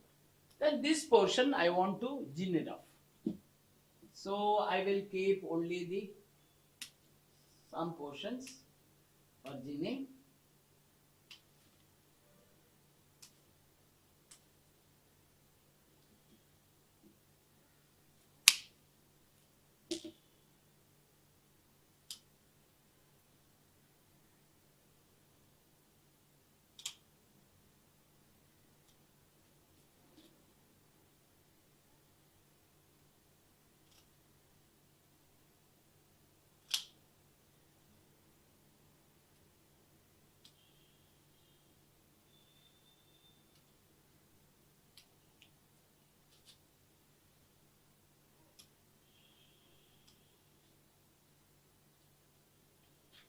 Now make all the branches, everything very smooth for wiring.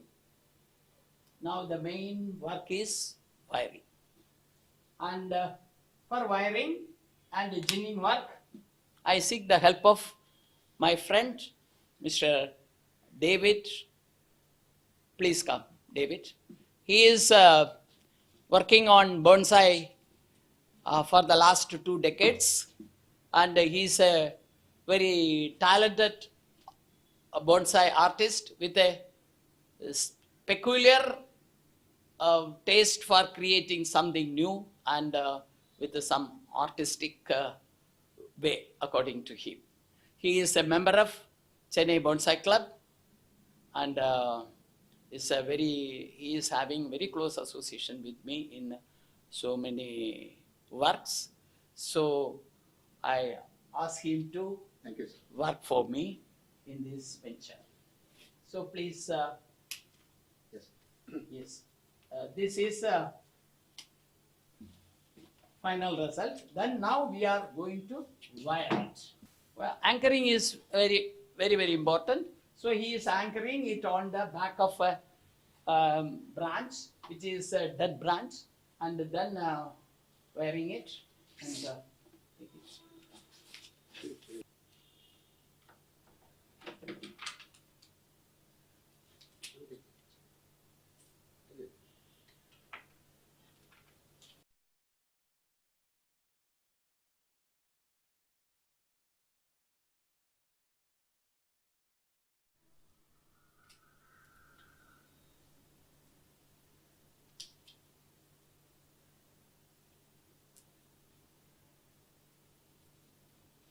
Okay, then I'm finishing it, scrap it. Now,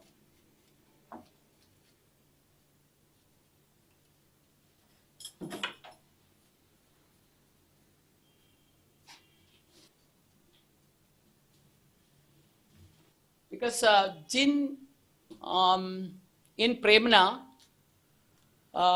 survival of the dead portion or gin portion is very difficult to retain it. Still I am keeping some portion because that is very young branch, but just for attraction I am keeping it at the present situation. Then after that, that will be protected by lime sulfur when it becomes dry.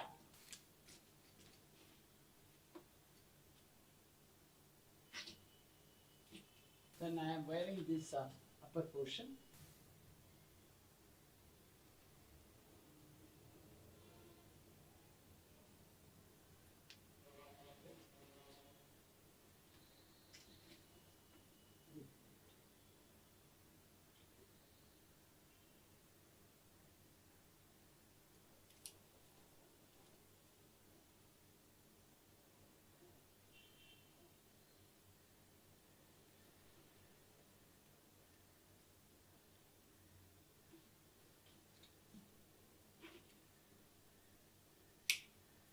Now the main task.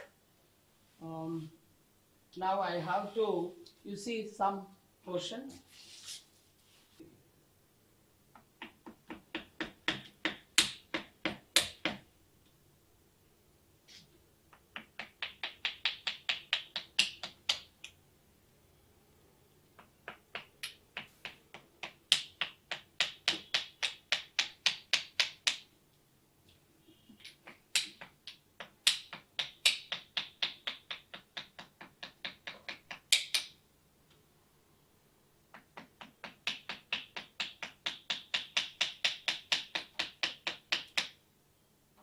Actually, it is a dead portion.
Okay, leave. Yeah. It's okay. Then next is very important work. I am going to bend it. That is according to the design. I want to create a semi-cascade.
So very, very difficult task.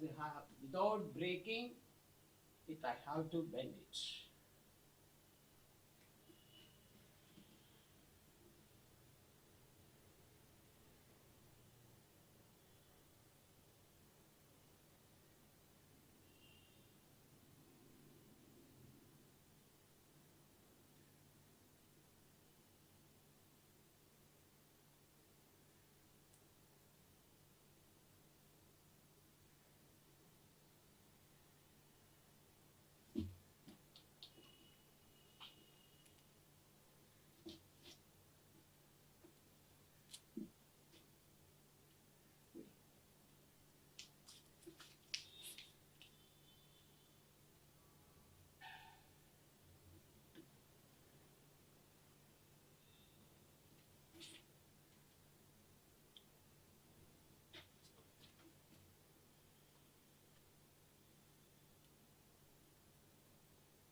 So I must be very careful. Otherwise, if it is broken, the design is over.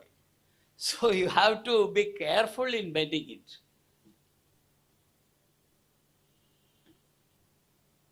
Sometimes it may not be possible at one day work.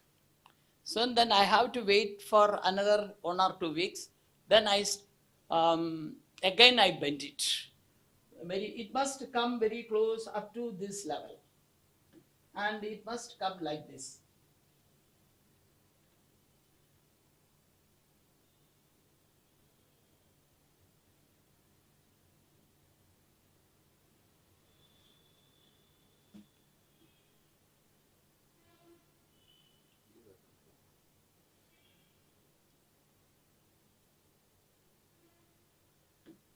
I want to make it very close. Sometimes it is not possible by force. So I am pulling it down using a hook.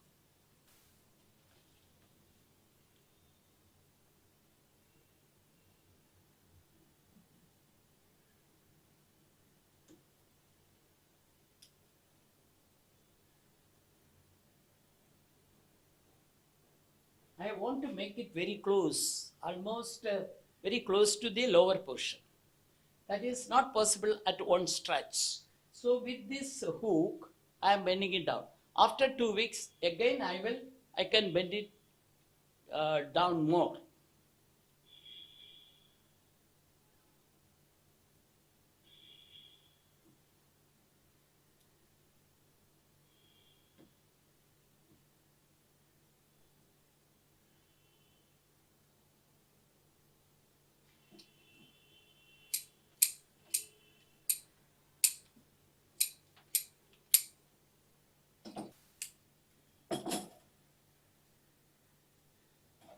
These are all very, very small branches.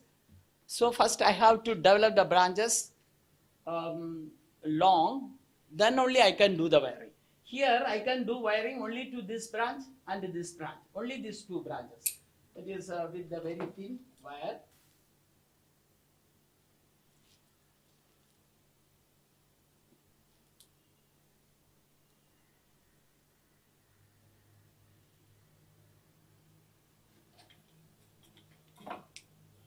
In Premna, ramification and pad formation, it will take time.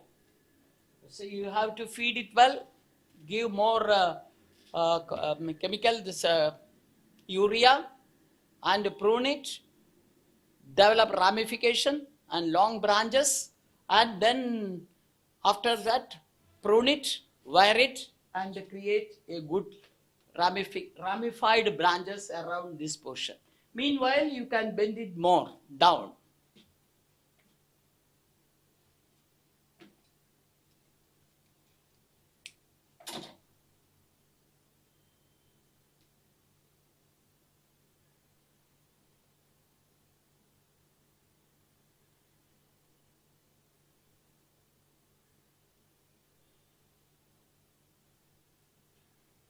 So this is one level. And the only thing is, this must come very close to this level. That's not possible at one stretch. So slowly I can bend it. Now I can bend it more.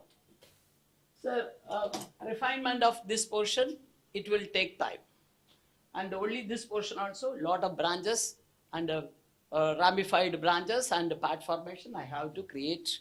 Now we have created only a structure of our design. Next we will report it on a bonsai pot. I prefer to report it. It is better to report it on a semi-cascade pot, which is deep. So the length is also suitable. So I am going to report it. But before that, I remove all the soils and then I place it in this pot.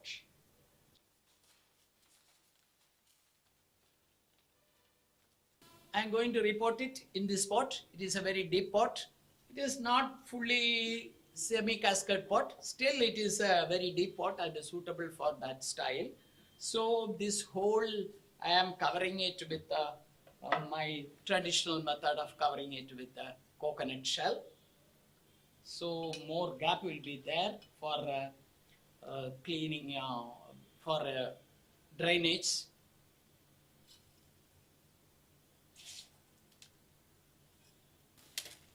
Okay, this is the front.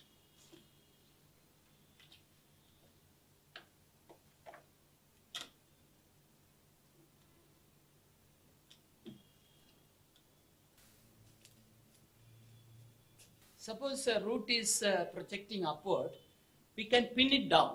So this root coming, I want to pull it down. So what I have doing is pin it so that it will be fixed there. Similarly, this root is coming to the front. I want to make it here. So this will also be pinned down. Now the reporting is over. Now I want to explain something about the design.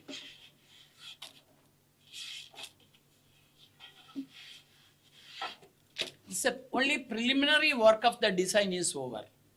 Refinement and more work we have to do it in due course, because it is coming this way and it has to take some turn to this side. Everything we can't do it at one stretch. So the success of the design depends on the future ramification and future refinement and work. Only in that way we can make it more beautiful. We can't bend it all of a sudden or one stretch according to our vision, our imagination, because then this portion will, this will break. So without breaking it, we have to bend. This is a maximum, this is the level I can bend now. So after that, after 1 month, it will produce more branches, shoots.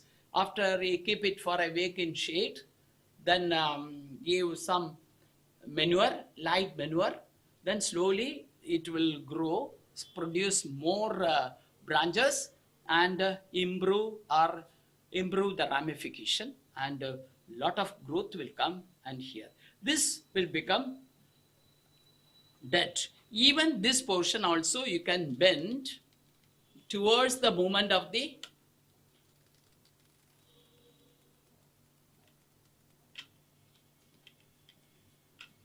this is possible after 2 days when this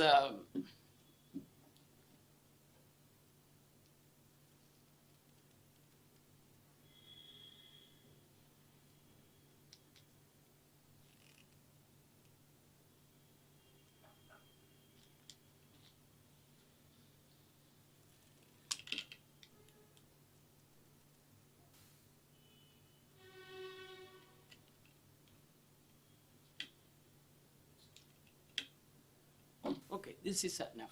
Time being, this is enough. So now, okay, this is over. Now, improvement of the branches and other thing. Now the work is over. Then, what is the purpose of how to connect this mummy bonsai or Shohin bonsai or small bonsai with the stone? That is the importance of this creation. It is the main purpose of the creation is to suit with your stone. This is a stone collected from some shop. I mean, this from a, I don't know its origin. Anyway, I got it from a aquarium shop. So it is a vertical rock. So to I am placing this as an accent plant to this vertical rock as a semi-cascade. So I am keeping it along with this rock.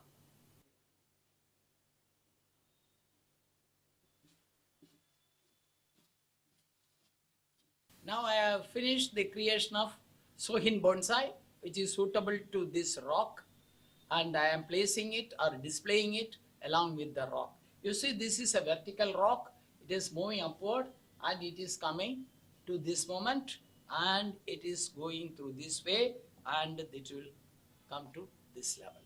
This is the one way of displaying a stone along with the mummy bonsai. You can display it with so many other accent plants also. But bonsai, as a bonsai artist, we have to give more importance to small bonsai, which will suit with the rocks. You can see it alone, the display.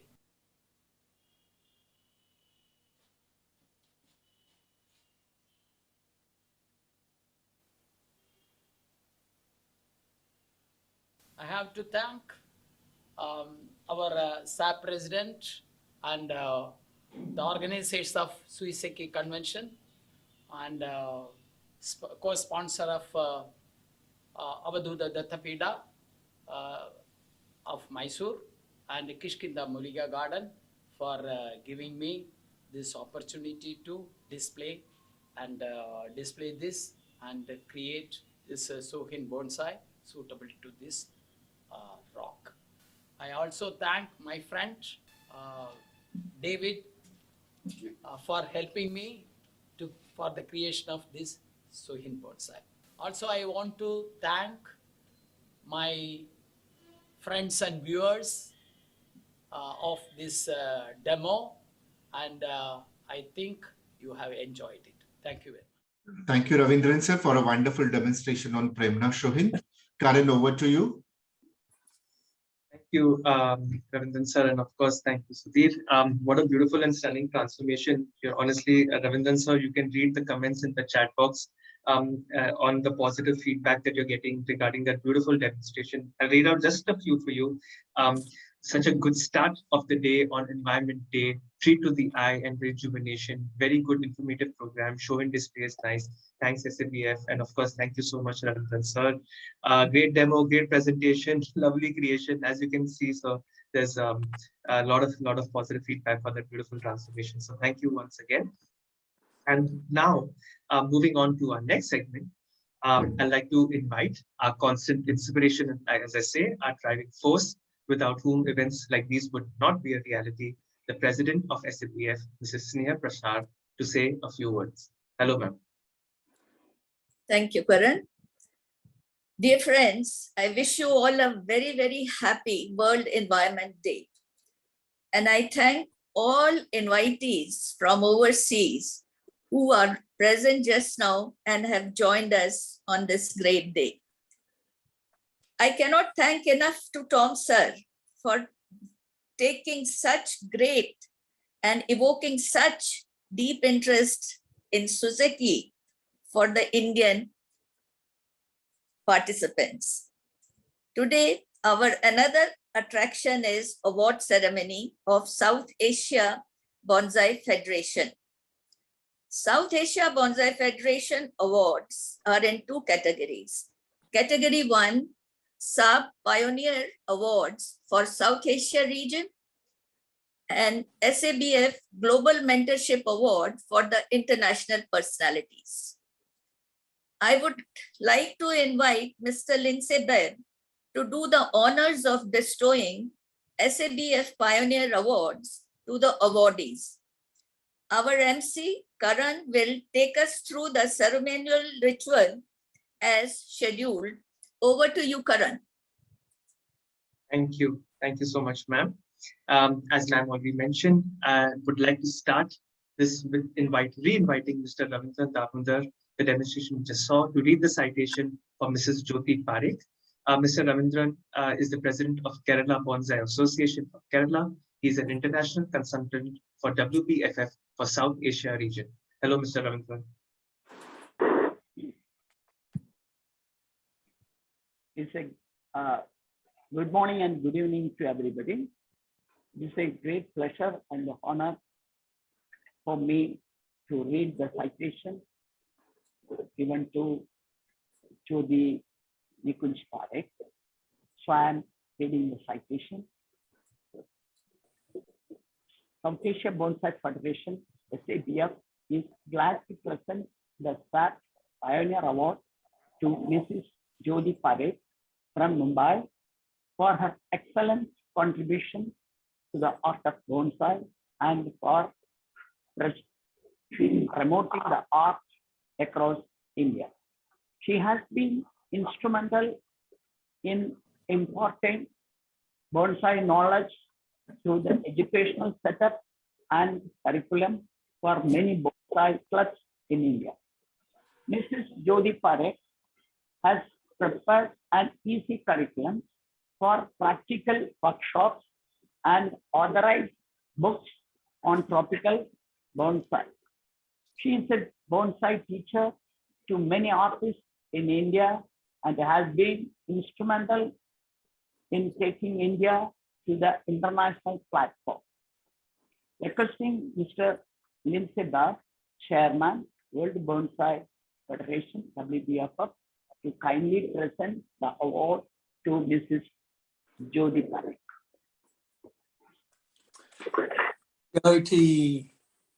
Jyoti, I know your passion has been to bonsai teaching for a very long time. Even I think preceding that guy sitting beside you. And the books and the curriculum you've written are a very important part of that. I remember at a previous SABF online event that several of the current teachers in India credited you with being their bonsai teacher. So we're well aware that you have a long history of that. And this award is certainly very well deserved. It's my great pleasure to present this award to you. Thank you so much, Lindsay, for awarding me this award. And I'm thankful to Snehji and SABF team for meticulously planning this great event. Nikunj and I feel very proud and to see the progress achieved by our bonsai students across India. The work that we started more than a decade ago to the Bonsai Study Group of Indo-Japanese Association. I'm also thankful to Swamiji, Kusumaji, Prasadji, and the dedicated ashrama team for always appreciating and encouraging us in the field of bonsai. Thank you so much, Lindsay, for being with us for so many years and encouraging us as a good friend. Thank you so much.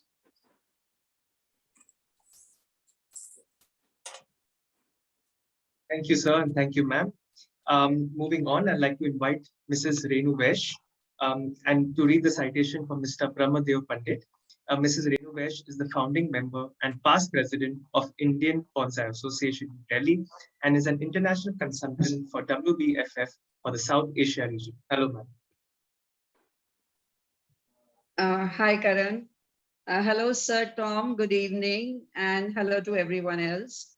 I'm honored to read out the citation of Mr. Brahm Deo Pandit, fondly called Panditji. South Asia Bonsai Federation is immensely pleased and contented to bestow the SABF Pioneer Award to Padma Shri Mr. Brahm Deo Pandit from Mumbai. Panditji, for the last several decades, has been instrumental in promoting the art of bonsai in the Indian subcontinent by providing excellent quality bonsai pottery to the bonsai artists.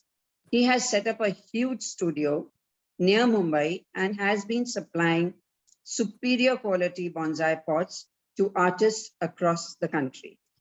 Panditji has implemented innovative ideas and concepts into the art of making bonsai pots and accessories. SABF is truly honored to recognize his services and contribution and present the SABF Pioneer Award. I would like to request Mr. Lindsay Bebb, Chairman World Bonsai Friendship Federation, to kindly present the award to Mr. Brahm Deo Pandit. Thank you. Mr. Pandit, my pleasure. A big part of getting bonsai people to practice and be able to practice widely bonsai is having access to, you know, trees and pots. So the work that you're doing in India is essential, really. So it's local production is really the only way to solve the issue of that. It's my very best pleasure to present you with this award. Congratulations. नमस्ते, मैं यह पुरस्कार स्वीकार करता हूं और इसके लिए मैं लिंडसे सर का आभारी हूं। यह पुरस्कार से मुझे और प्रेरणा मिलता है और अच्छा से रामिक कला का काम करते रहेंगे। धन्यवाद।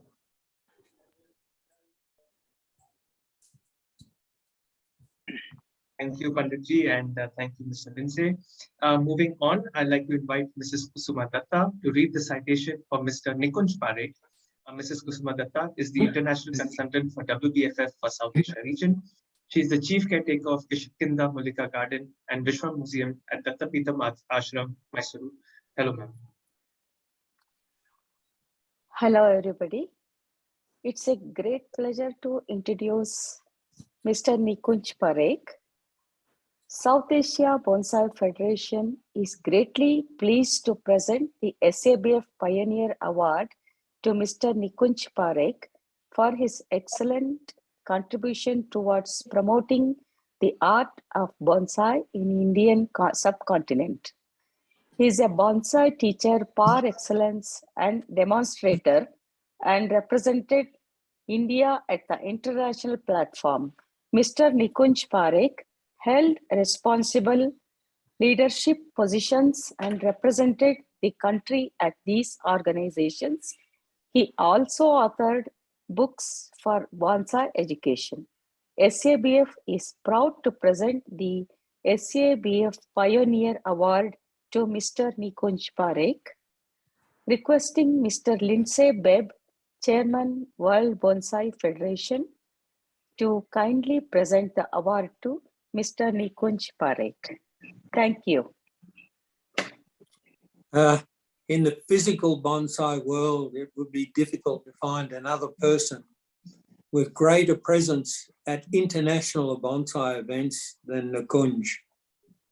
He, Jyoti, and their friends have attended so many international events that they became a byword.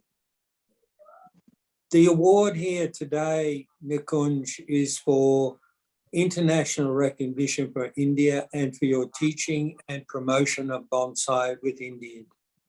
And although it's just a piece of paper, you must understand that this comes from the heart of everyone who knows you. This award is very well deserved and my great pleasure to be the one to present it to you. Congratulations. Thank you very much.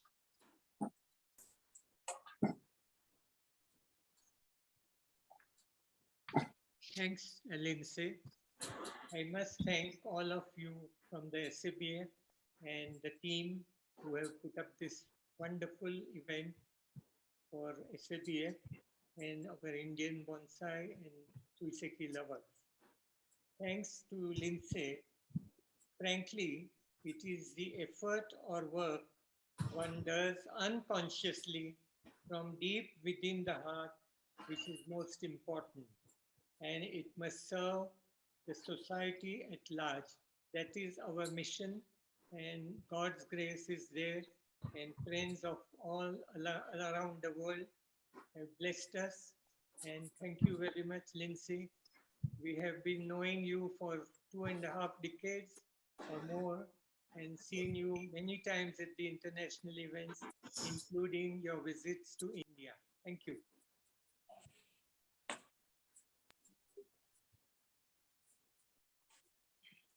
Thank you, Mr. Nikunj and Ms. Vissa once again.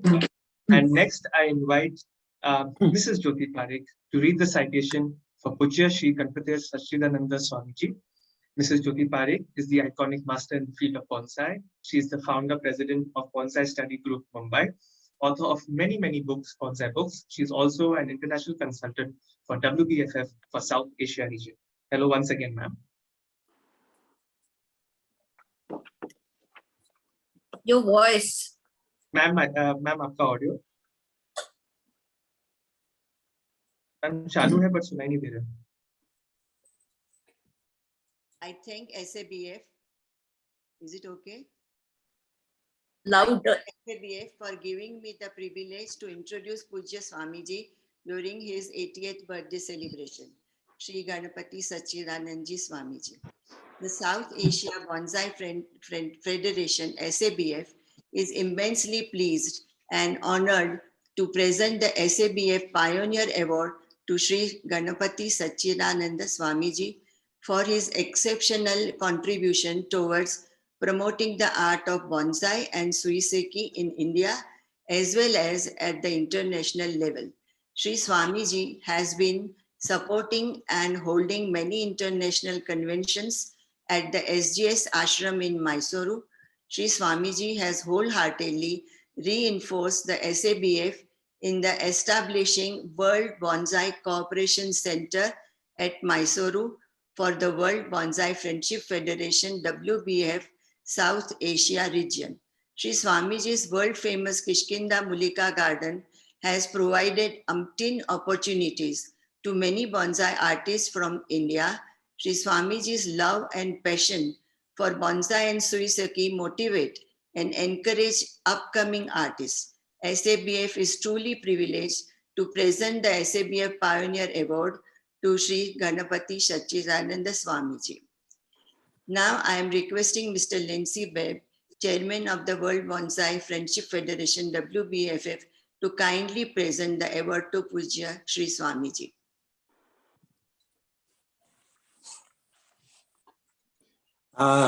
Thank you, Jyoti. I'm well aware that Guruji personally and SJS Mysuru are very supportive of all bonsai people in India, and I wholeheartedly applaud him for that support. It is a great pleasure for me to bestow this award on Swamiji for all of that support.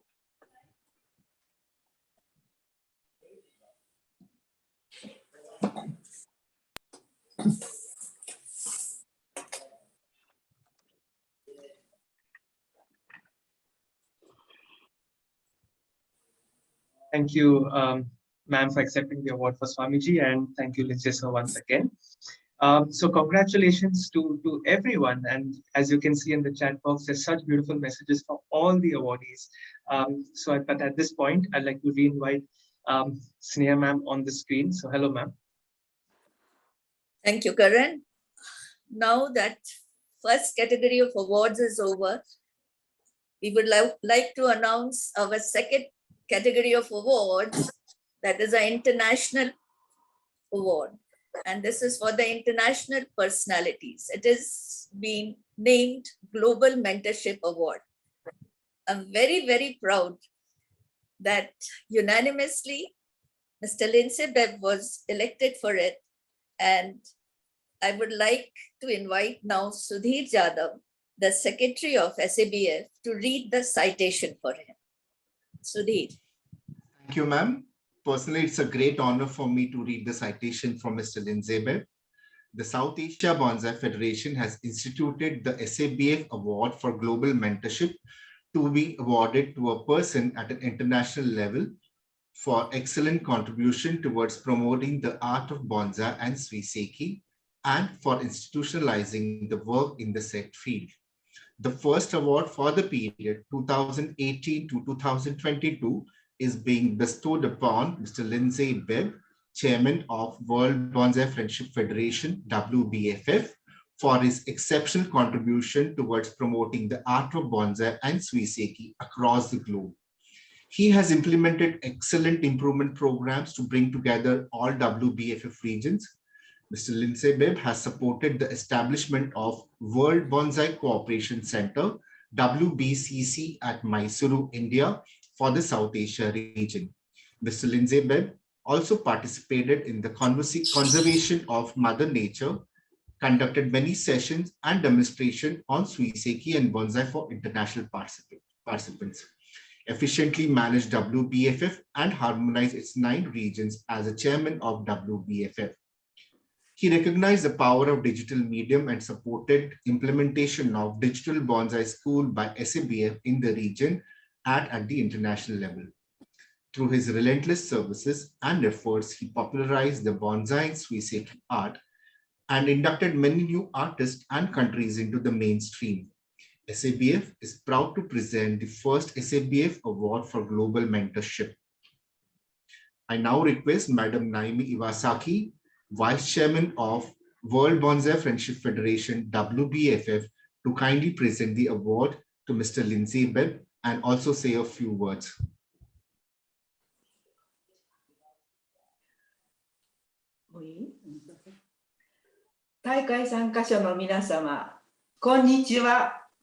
Greeting to all viewers who are participating in the International Suiseki Convention.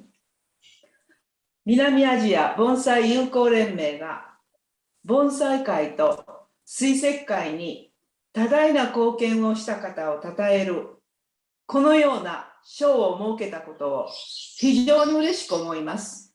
I am very happy that South Asia Bonsai Federation has instituted this award for global mentorship for significant contribution by an individual to the field of bonsai and Suiseki.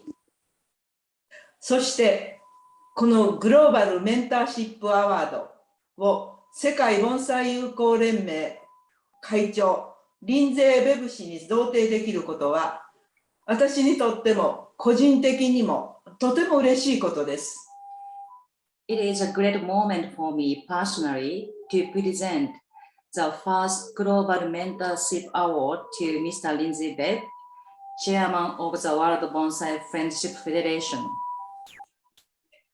彼は多くの盆栽と水石アーティストにとって多大なメンターであり、世界盆栽友好連盟の会長としても精神的に活動されておりました。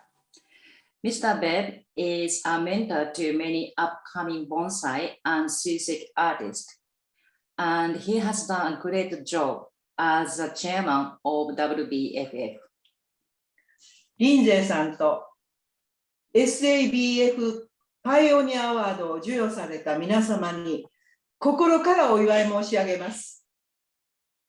My heartfelt congratulations to Mr. Bebb and all other recipients who have received the SABF Pioneer Award.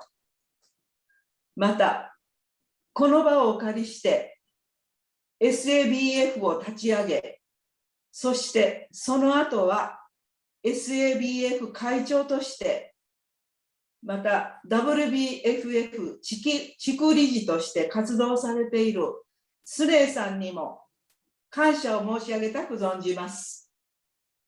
Congratulations to South Asia French Federation for successfully conducting the International Suiseki Convention.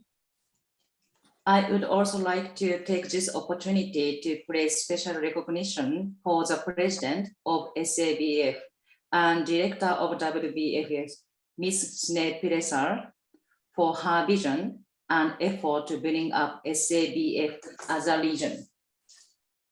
Thank you.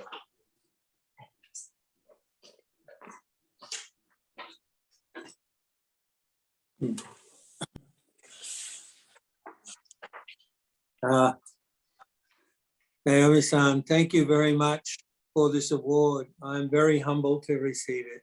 Thank you. Now that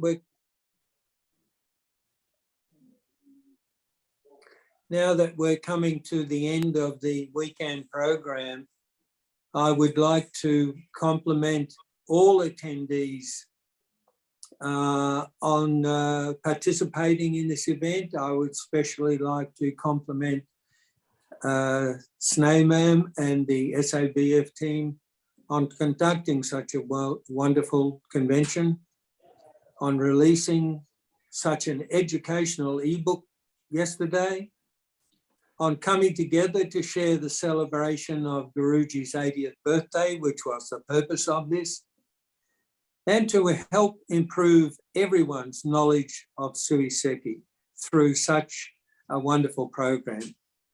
The SABF leadership team, headed by Sneh ma'am, has worked hard to bring new vision to bonsai and Suiseki in India. I compliment you all on how you have embraced the programs. It's been a really great pleasure for me to be a part of all of the events you've run. Thank you. Congratulations, Lindsay sir, and thank you, Madam Naemi, for taking out time today and doing this honor for us. We are extremely indebted to you. Thank you, sir. Congratulations once again, everyone, and thank you all too. Ma'am, would you like to address everyone at this point? Sure. I think my cup of happiness is absolutely full today, because the convention has given us a new foresight, a new direction in the art of Suiseki. And we have been able to honor all the people who have supported us these last 4 years throughout. So I would like to thank all the people in the team. We are more than 150 people working towards this convention. When we come on the screen, we look small in numbers, but I know how many times each artist has gone and taken the photographs of Suiseki and sent me, and I have sent it back, and again they have sent it. We are all new to this field. We don't understand, but we have worked hard for it. Thank you, all the team members, for coming across so valiantly, so respectfully to help me in finalizing the convention. Thank you again to all the invitees from the overseas who have come to support us.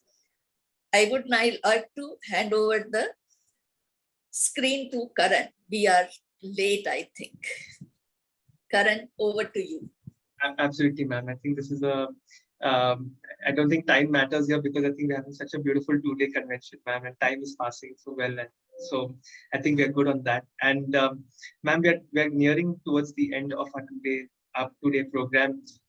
Would you like to invite Pastor Budi for the DPS faculty at this point? Yes, yes. I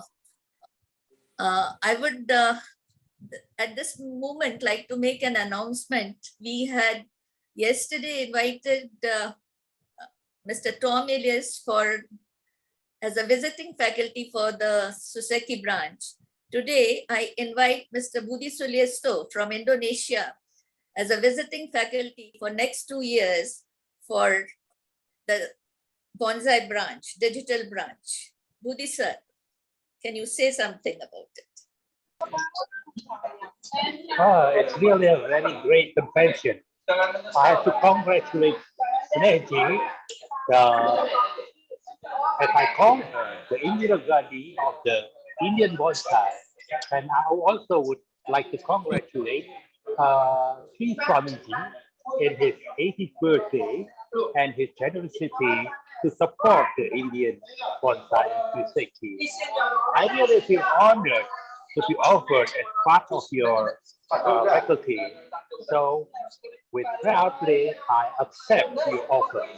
I hope the success for the Indian bonsai and for the SABF and the Suiseki in India. Thank you very much. Thank you, Budi sir. Thank you, Budi sir, and thank you, ma'am. So, like we mentioned, we are almost at the end of our 2-day Shila Suiseki convention, which is being held to celebrate the 80th birthday of Pujya Sri Sachidananda Swamiji, a gift to the nation from WBCC.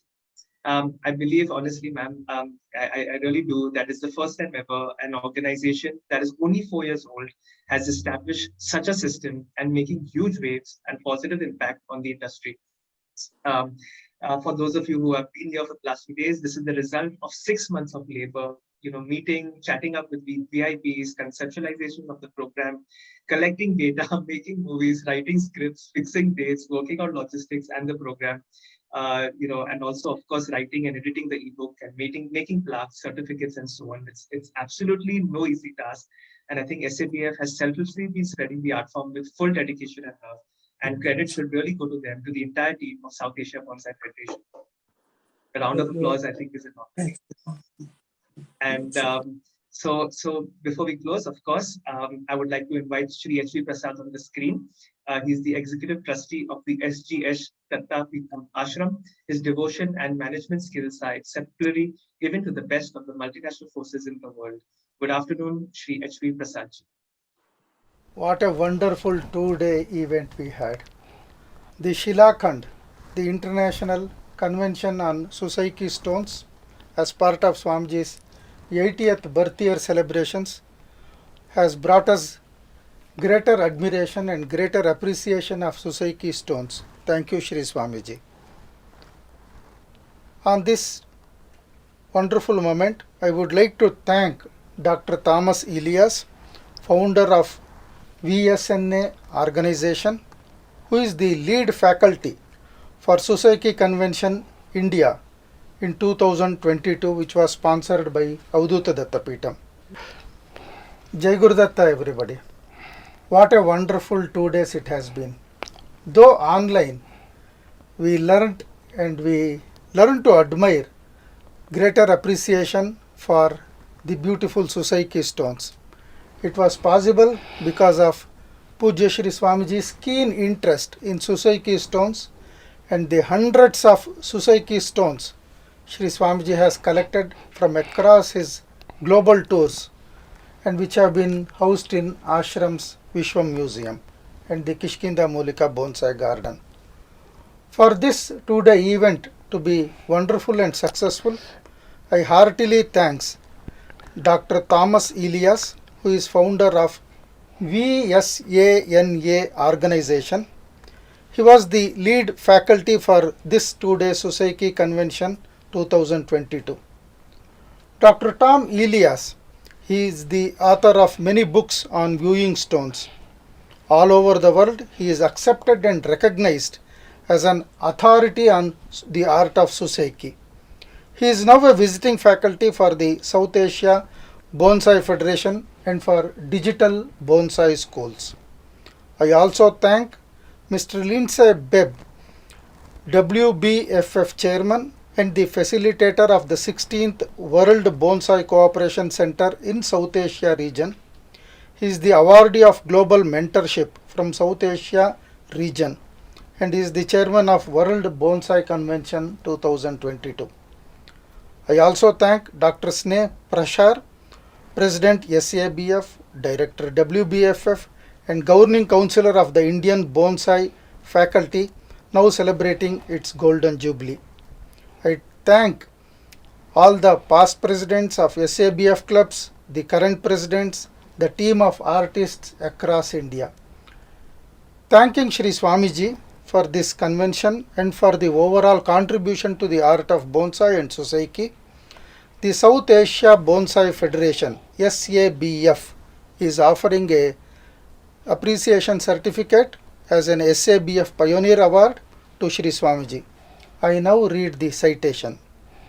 SABF, South Asia Bonsai Federation, presents the SABF Pioneer Award to Shri Ganapathy Sachidananda Swamiji for exceptional contribution towards promoting the art of bonsai and Suiseki in India as well as in the international level, and for supporting and holding many international conventions at SJS Ashram, Mysuru, establishing World Bonsai Cooperation Center at Mysuru, India, for the World Bonsai Friendship Federation, WBFF, South Asia region, and for providing umpteen opportunities to bonsai artists in Kishkinda Mulika Bonsai Garden.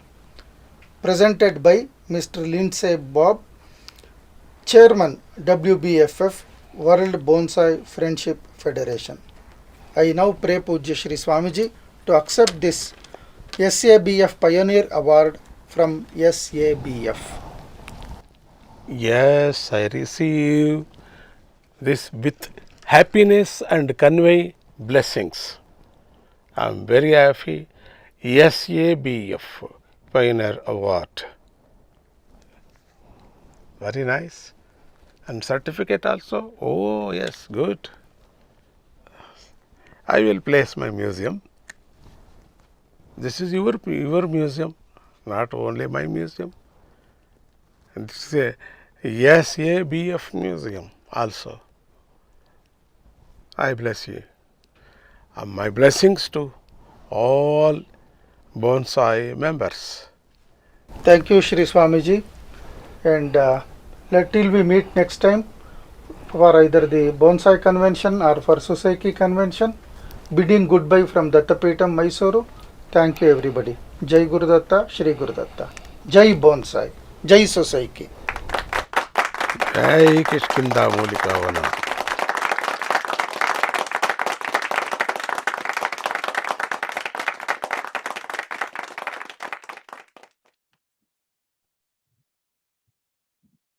Thank you, Shri Pujya Shri Swamiji.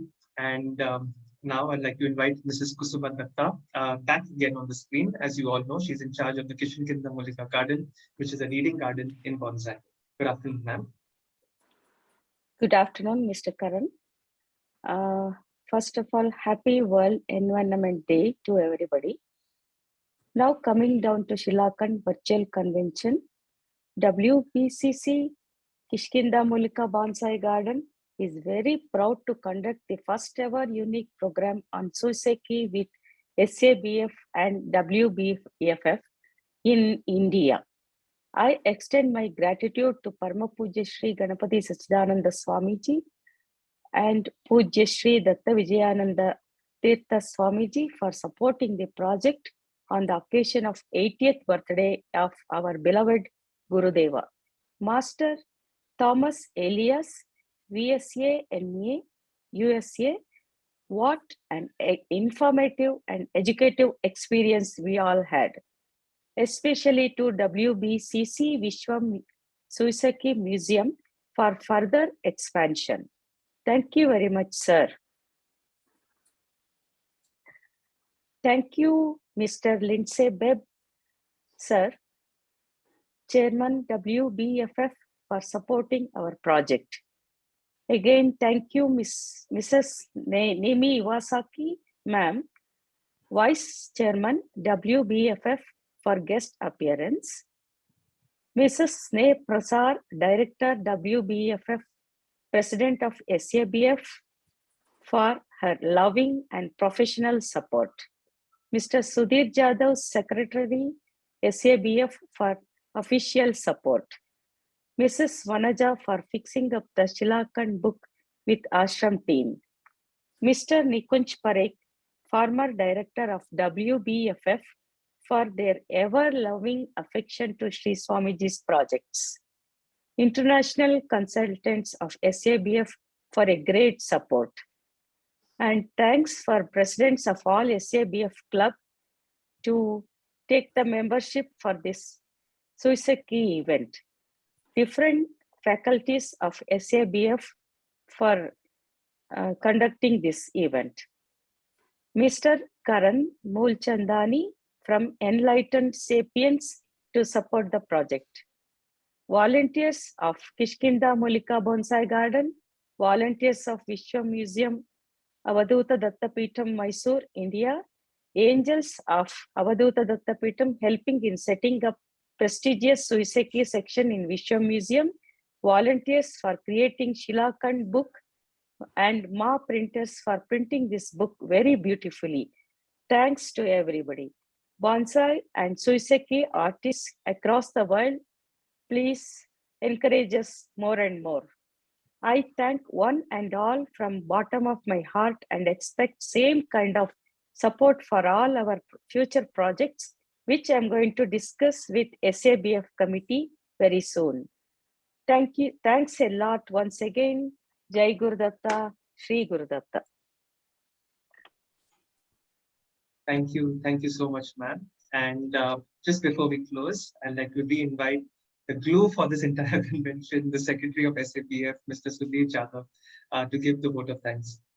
Thank you, Karan. I might sound repetitive, but I have to thank some people on behalf of SABF. I would like to take this opportunity to thank Shri Ganapathy Sachidananda Swamiji for his holy blessings and being part of the convention. We once again wish him a very happy 80th birthday. Jivet Sharadaha Shatam. That's what we pray to the Lord. We thank him for all his support, guidance, and encouragement. SABF is immensely thankful to Shri Datta Vijayananda Tirtha Swamiji for his lecture on Shaligrama stone and his constant support and blessings. Our heartfelt thanks to Shri H.V. Prasad, sir, for his great support and blessings too. This was a great opportunity to have Master Tom Elias for this convention as a speaker and mentor. SAPF is honored to host him and thank him for his kind gesture. Thanks to Master Tom for his acceptance to be the faculty for the Digital Bonsai School, Suiseki branch. That's a great opportunity for all of us to learn more from him. Thanks are due to Hiromi ma'am for her persistent support. SABF also thanks Master Lindsay Bebb, Chairman WBFF, for his presence and bestowing the SABF Pioneer Award to the respected winners. We congratulate him for receiving the SAPF Award for Global Mentorship. Our special thanks to Madam Naemi Iwasaki, Vice Chairman of WBFF, for gracing this occasion with her presence. Thanks for presenting the award to Master Lindsay Bebb. Thanks to Ms. Keiko, the personal assistant of Madam Naemi Iwasaki, for her help. Thanks to Master Budi Sulistyo for his gracious presence and his acceptance to be the Digital Bonsai School Suiseki branch faculty. SABF is truly honored. SABF is immensely thankful to Mr. Nikunj Parekh and Mr. Ravindran Damodaran for an excellent bonsai demonstration. Thanks are due to Mr. David for assisting Mr. Ravindran. I would like to congratulate and thank the SABF Pioneer Award winners, Shri Ganapathy Sachidananda Swamiji, Mrs. Jyoti Parekh, Mr. Nikunj Parekh, and Mr. Brahm Deo Pandit. I would like to thank Kusuma ji and her team at SJS Ashram for their constant support and cooperation. Kusuma ji's support has been most encouraging and vital in making this program successful. SABF thanks all the writers who contributed to the e-book. Thanks to V. Chawdhary for the compilation. SABF also thanks Kusuma ji, KJ Pawan, Godalakshmi, Premlata from the SJS Ashram team for providing data for the book Shila. Thanks to Sonali Manyar of Temple Tree, Vanajas Surya Kumar, who assisted me in the editorial part. Thanks to Mr. Guru Prasad of Ma Prints, Bangalore, for printing the book so gorgeously. Huge thanks to Ms. Sneh Prasar, Mrs. Jyoti, and Mr. Nikunj Parekh for their guidance. It was a great experience for me personally, and I feel blessed to be part of the conceptualization and compilation process of the book, Shila, The Art of Viewing Stone Appreciation. The participants who have registered and paid for this event will shortly receive a copy of this great book. Thanks to all our international consultants, to the WBFF, Bonsai ambassadors, Digital Bonsai School faculty members, SABF member club presidents and teams, as well as workshop and debate speakers for their valuable time and support. Thanks to Sneh ma'am, the president of SABF and director of WBFF, for her guidance and leadership, without which this International Suiseki Convention being held to celebrate the 80th birthday of Sri Swamiji would not have been successful. I saw a plethora of emotions in her eyes while she spoke today. I seek blessings from her and request her to guide us all through our journey into the SABF. Thanks to Rajiv Vaidya, treasurer of SABF, for managing the financial aspect. I would also like to thank One Stop Solution for making beautiful award trophies, which we will be sending across to all the award winners post this session. And Ajay Singh Doke for helping me in creating the award certificates. He created beautiful certificates for all the participants, of all the award winners. Thanks to our event partners, Karan Mulchandani and his entire team at Enlightened Sapiens for an excellent support and show management. The program would not have been successful without our international and national level participants and viewers. We look forward to similar support and cooperation in future. This is Sudhir Jadhav signing off for the day. You all have a great time ahead. See you until we meet again. Thank you so much and goodbye. Thank you, everyone. So there's a little announcement. Ma'am, would you like to make a little announcement before we close? Yeah, I would definitely like to thank two special people. One is Sudhir Jadhav for helping throughout these last 3 months for making the Shilakhand physical book a perfect book of Suiseki. He has been working day and night with the ashram, with the inmates of ashram, with the printer, with Sonali Manyar, who has formatted the book. Thank you, Sudhir Jadhav. Thank And you, ma'am. secondly, I would like to thank Veer Chawdhary, who single-handedly compiled the full ebook. I know how I go after these boys and worry them day and night, but they didn't say anything and they have done it. And I'm very, very proud of that. Second thing I want to say is already a track one Suiseki is on the way. Anybody who wants to come, they can register with Sudhir. It's in MP and Mamta Mishra is going to be our host from MP. And we'll see all the beautiful stones on the first onset of monsoon. Thank you, everybody. Thank you very much, ma'am. Thank you very much for your appreciation. Sorry, Sudhir. Yeah, thank you very much for your appreciation. We seek your blessings and request you to guide us all through. And you are personally my life mentor, so we would always be part of my life. Thank you so much. Karan, you can. Yes, thank you, ma'am. Yes, thank you, ma'am. Very excited about the trek personally.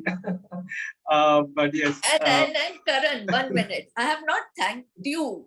I think it was more your event than our event. You have run us through so beautifully and so efficiently, so smoothly. Thank you. Thank you from my heart.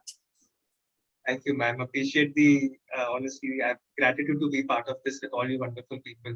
Like I was saying, ma'am, time flew by in these 2 days, and I can't believe this 2-day event is of this Shila Suiseki convention is over. But it was an absolute pleasure to spend these 2 days with all of you wonderful people. I think this bonsai community has been so generous to everyone. I think it's a beautiful way to spend World Environment Day as well today. So see you all for all the SAPF future events. As you know, they do some amazing work. There's a trek being organized in MP, so do reach out to Sudhir Jadhav regarding those details.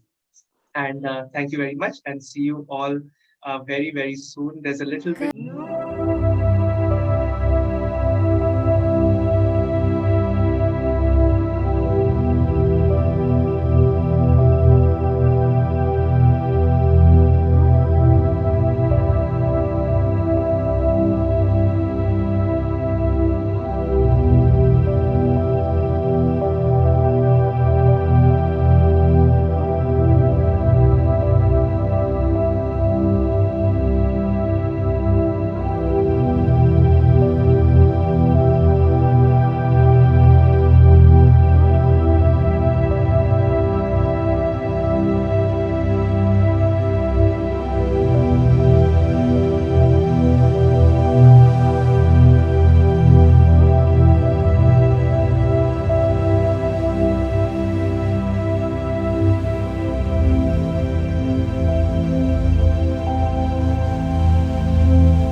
See you, everyone.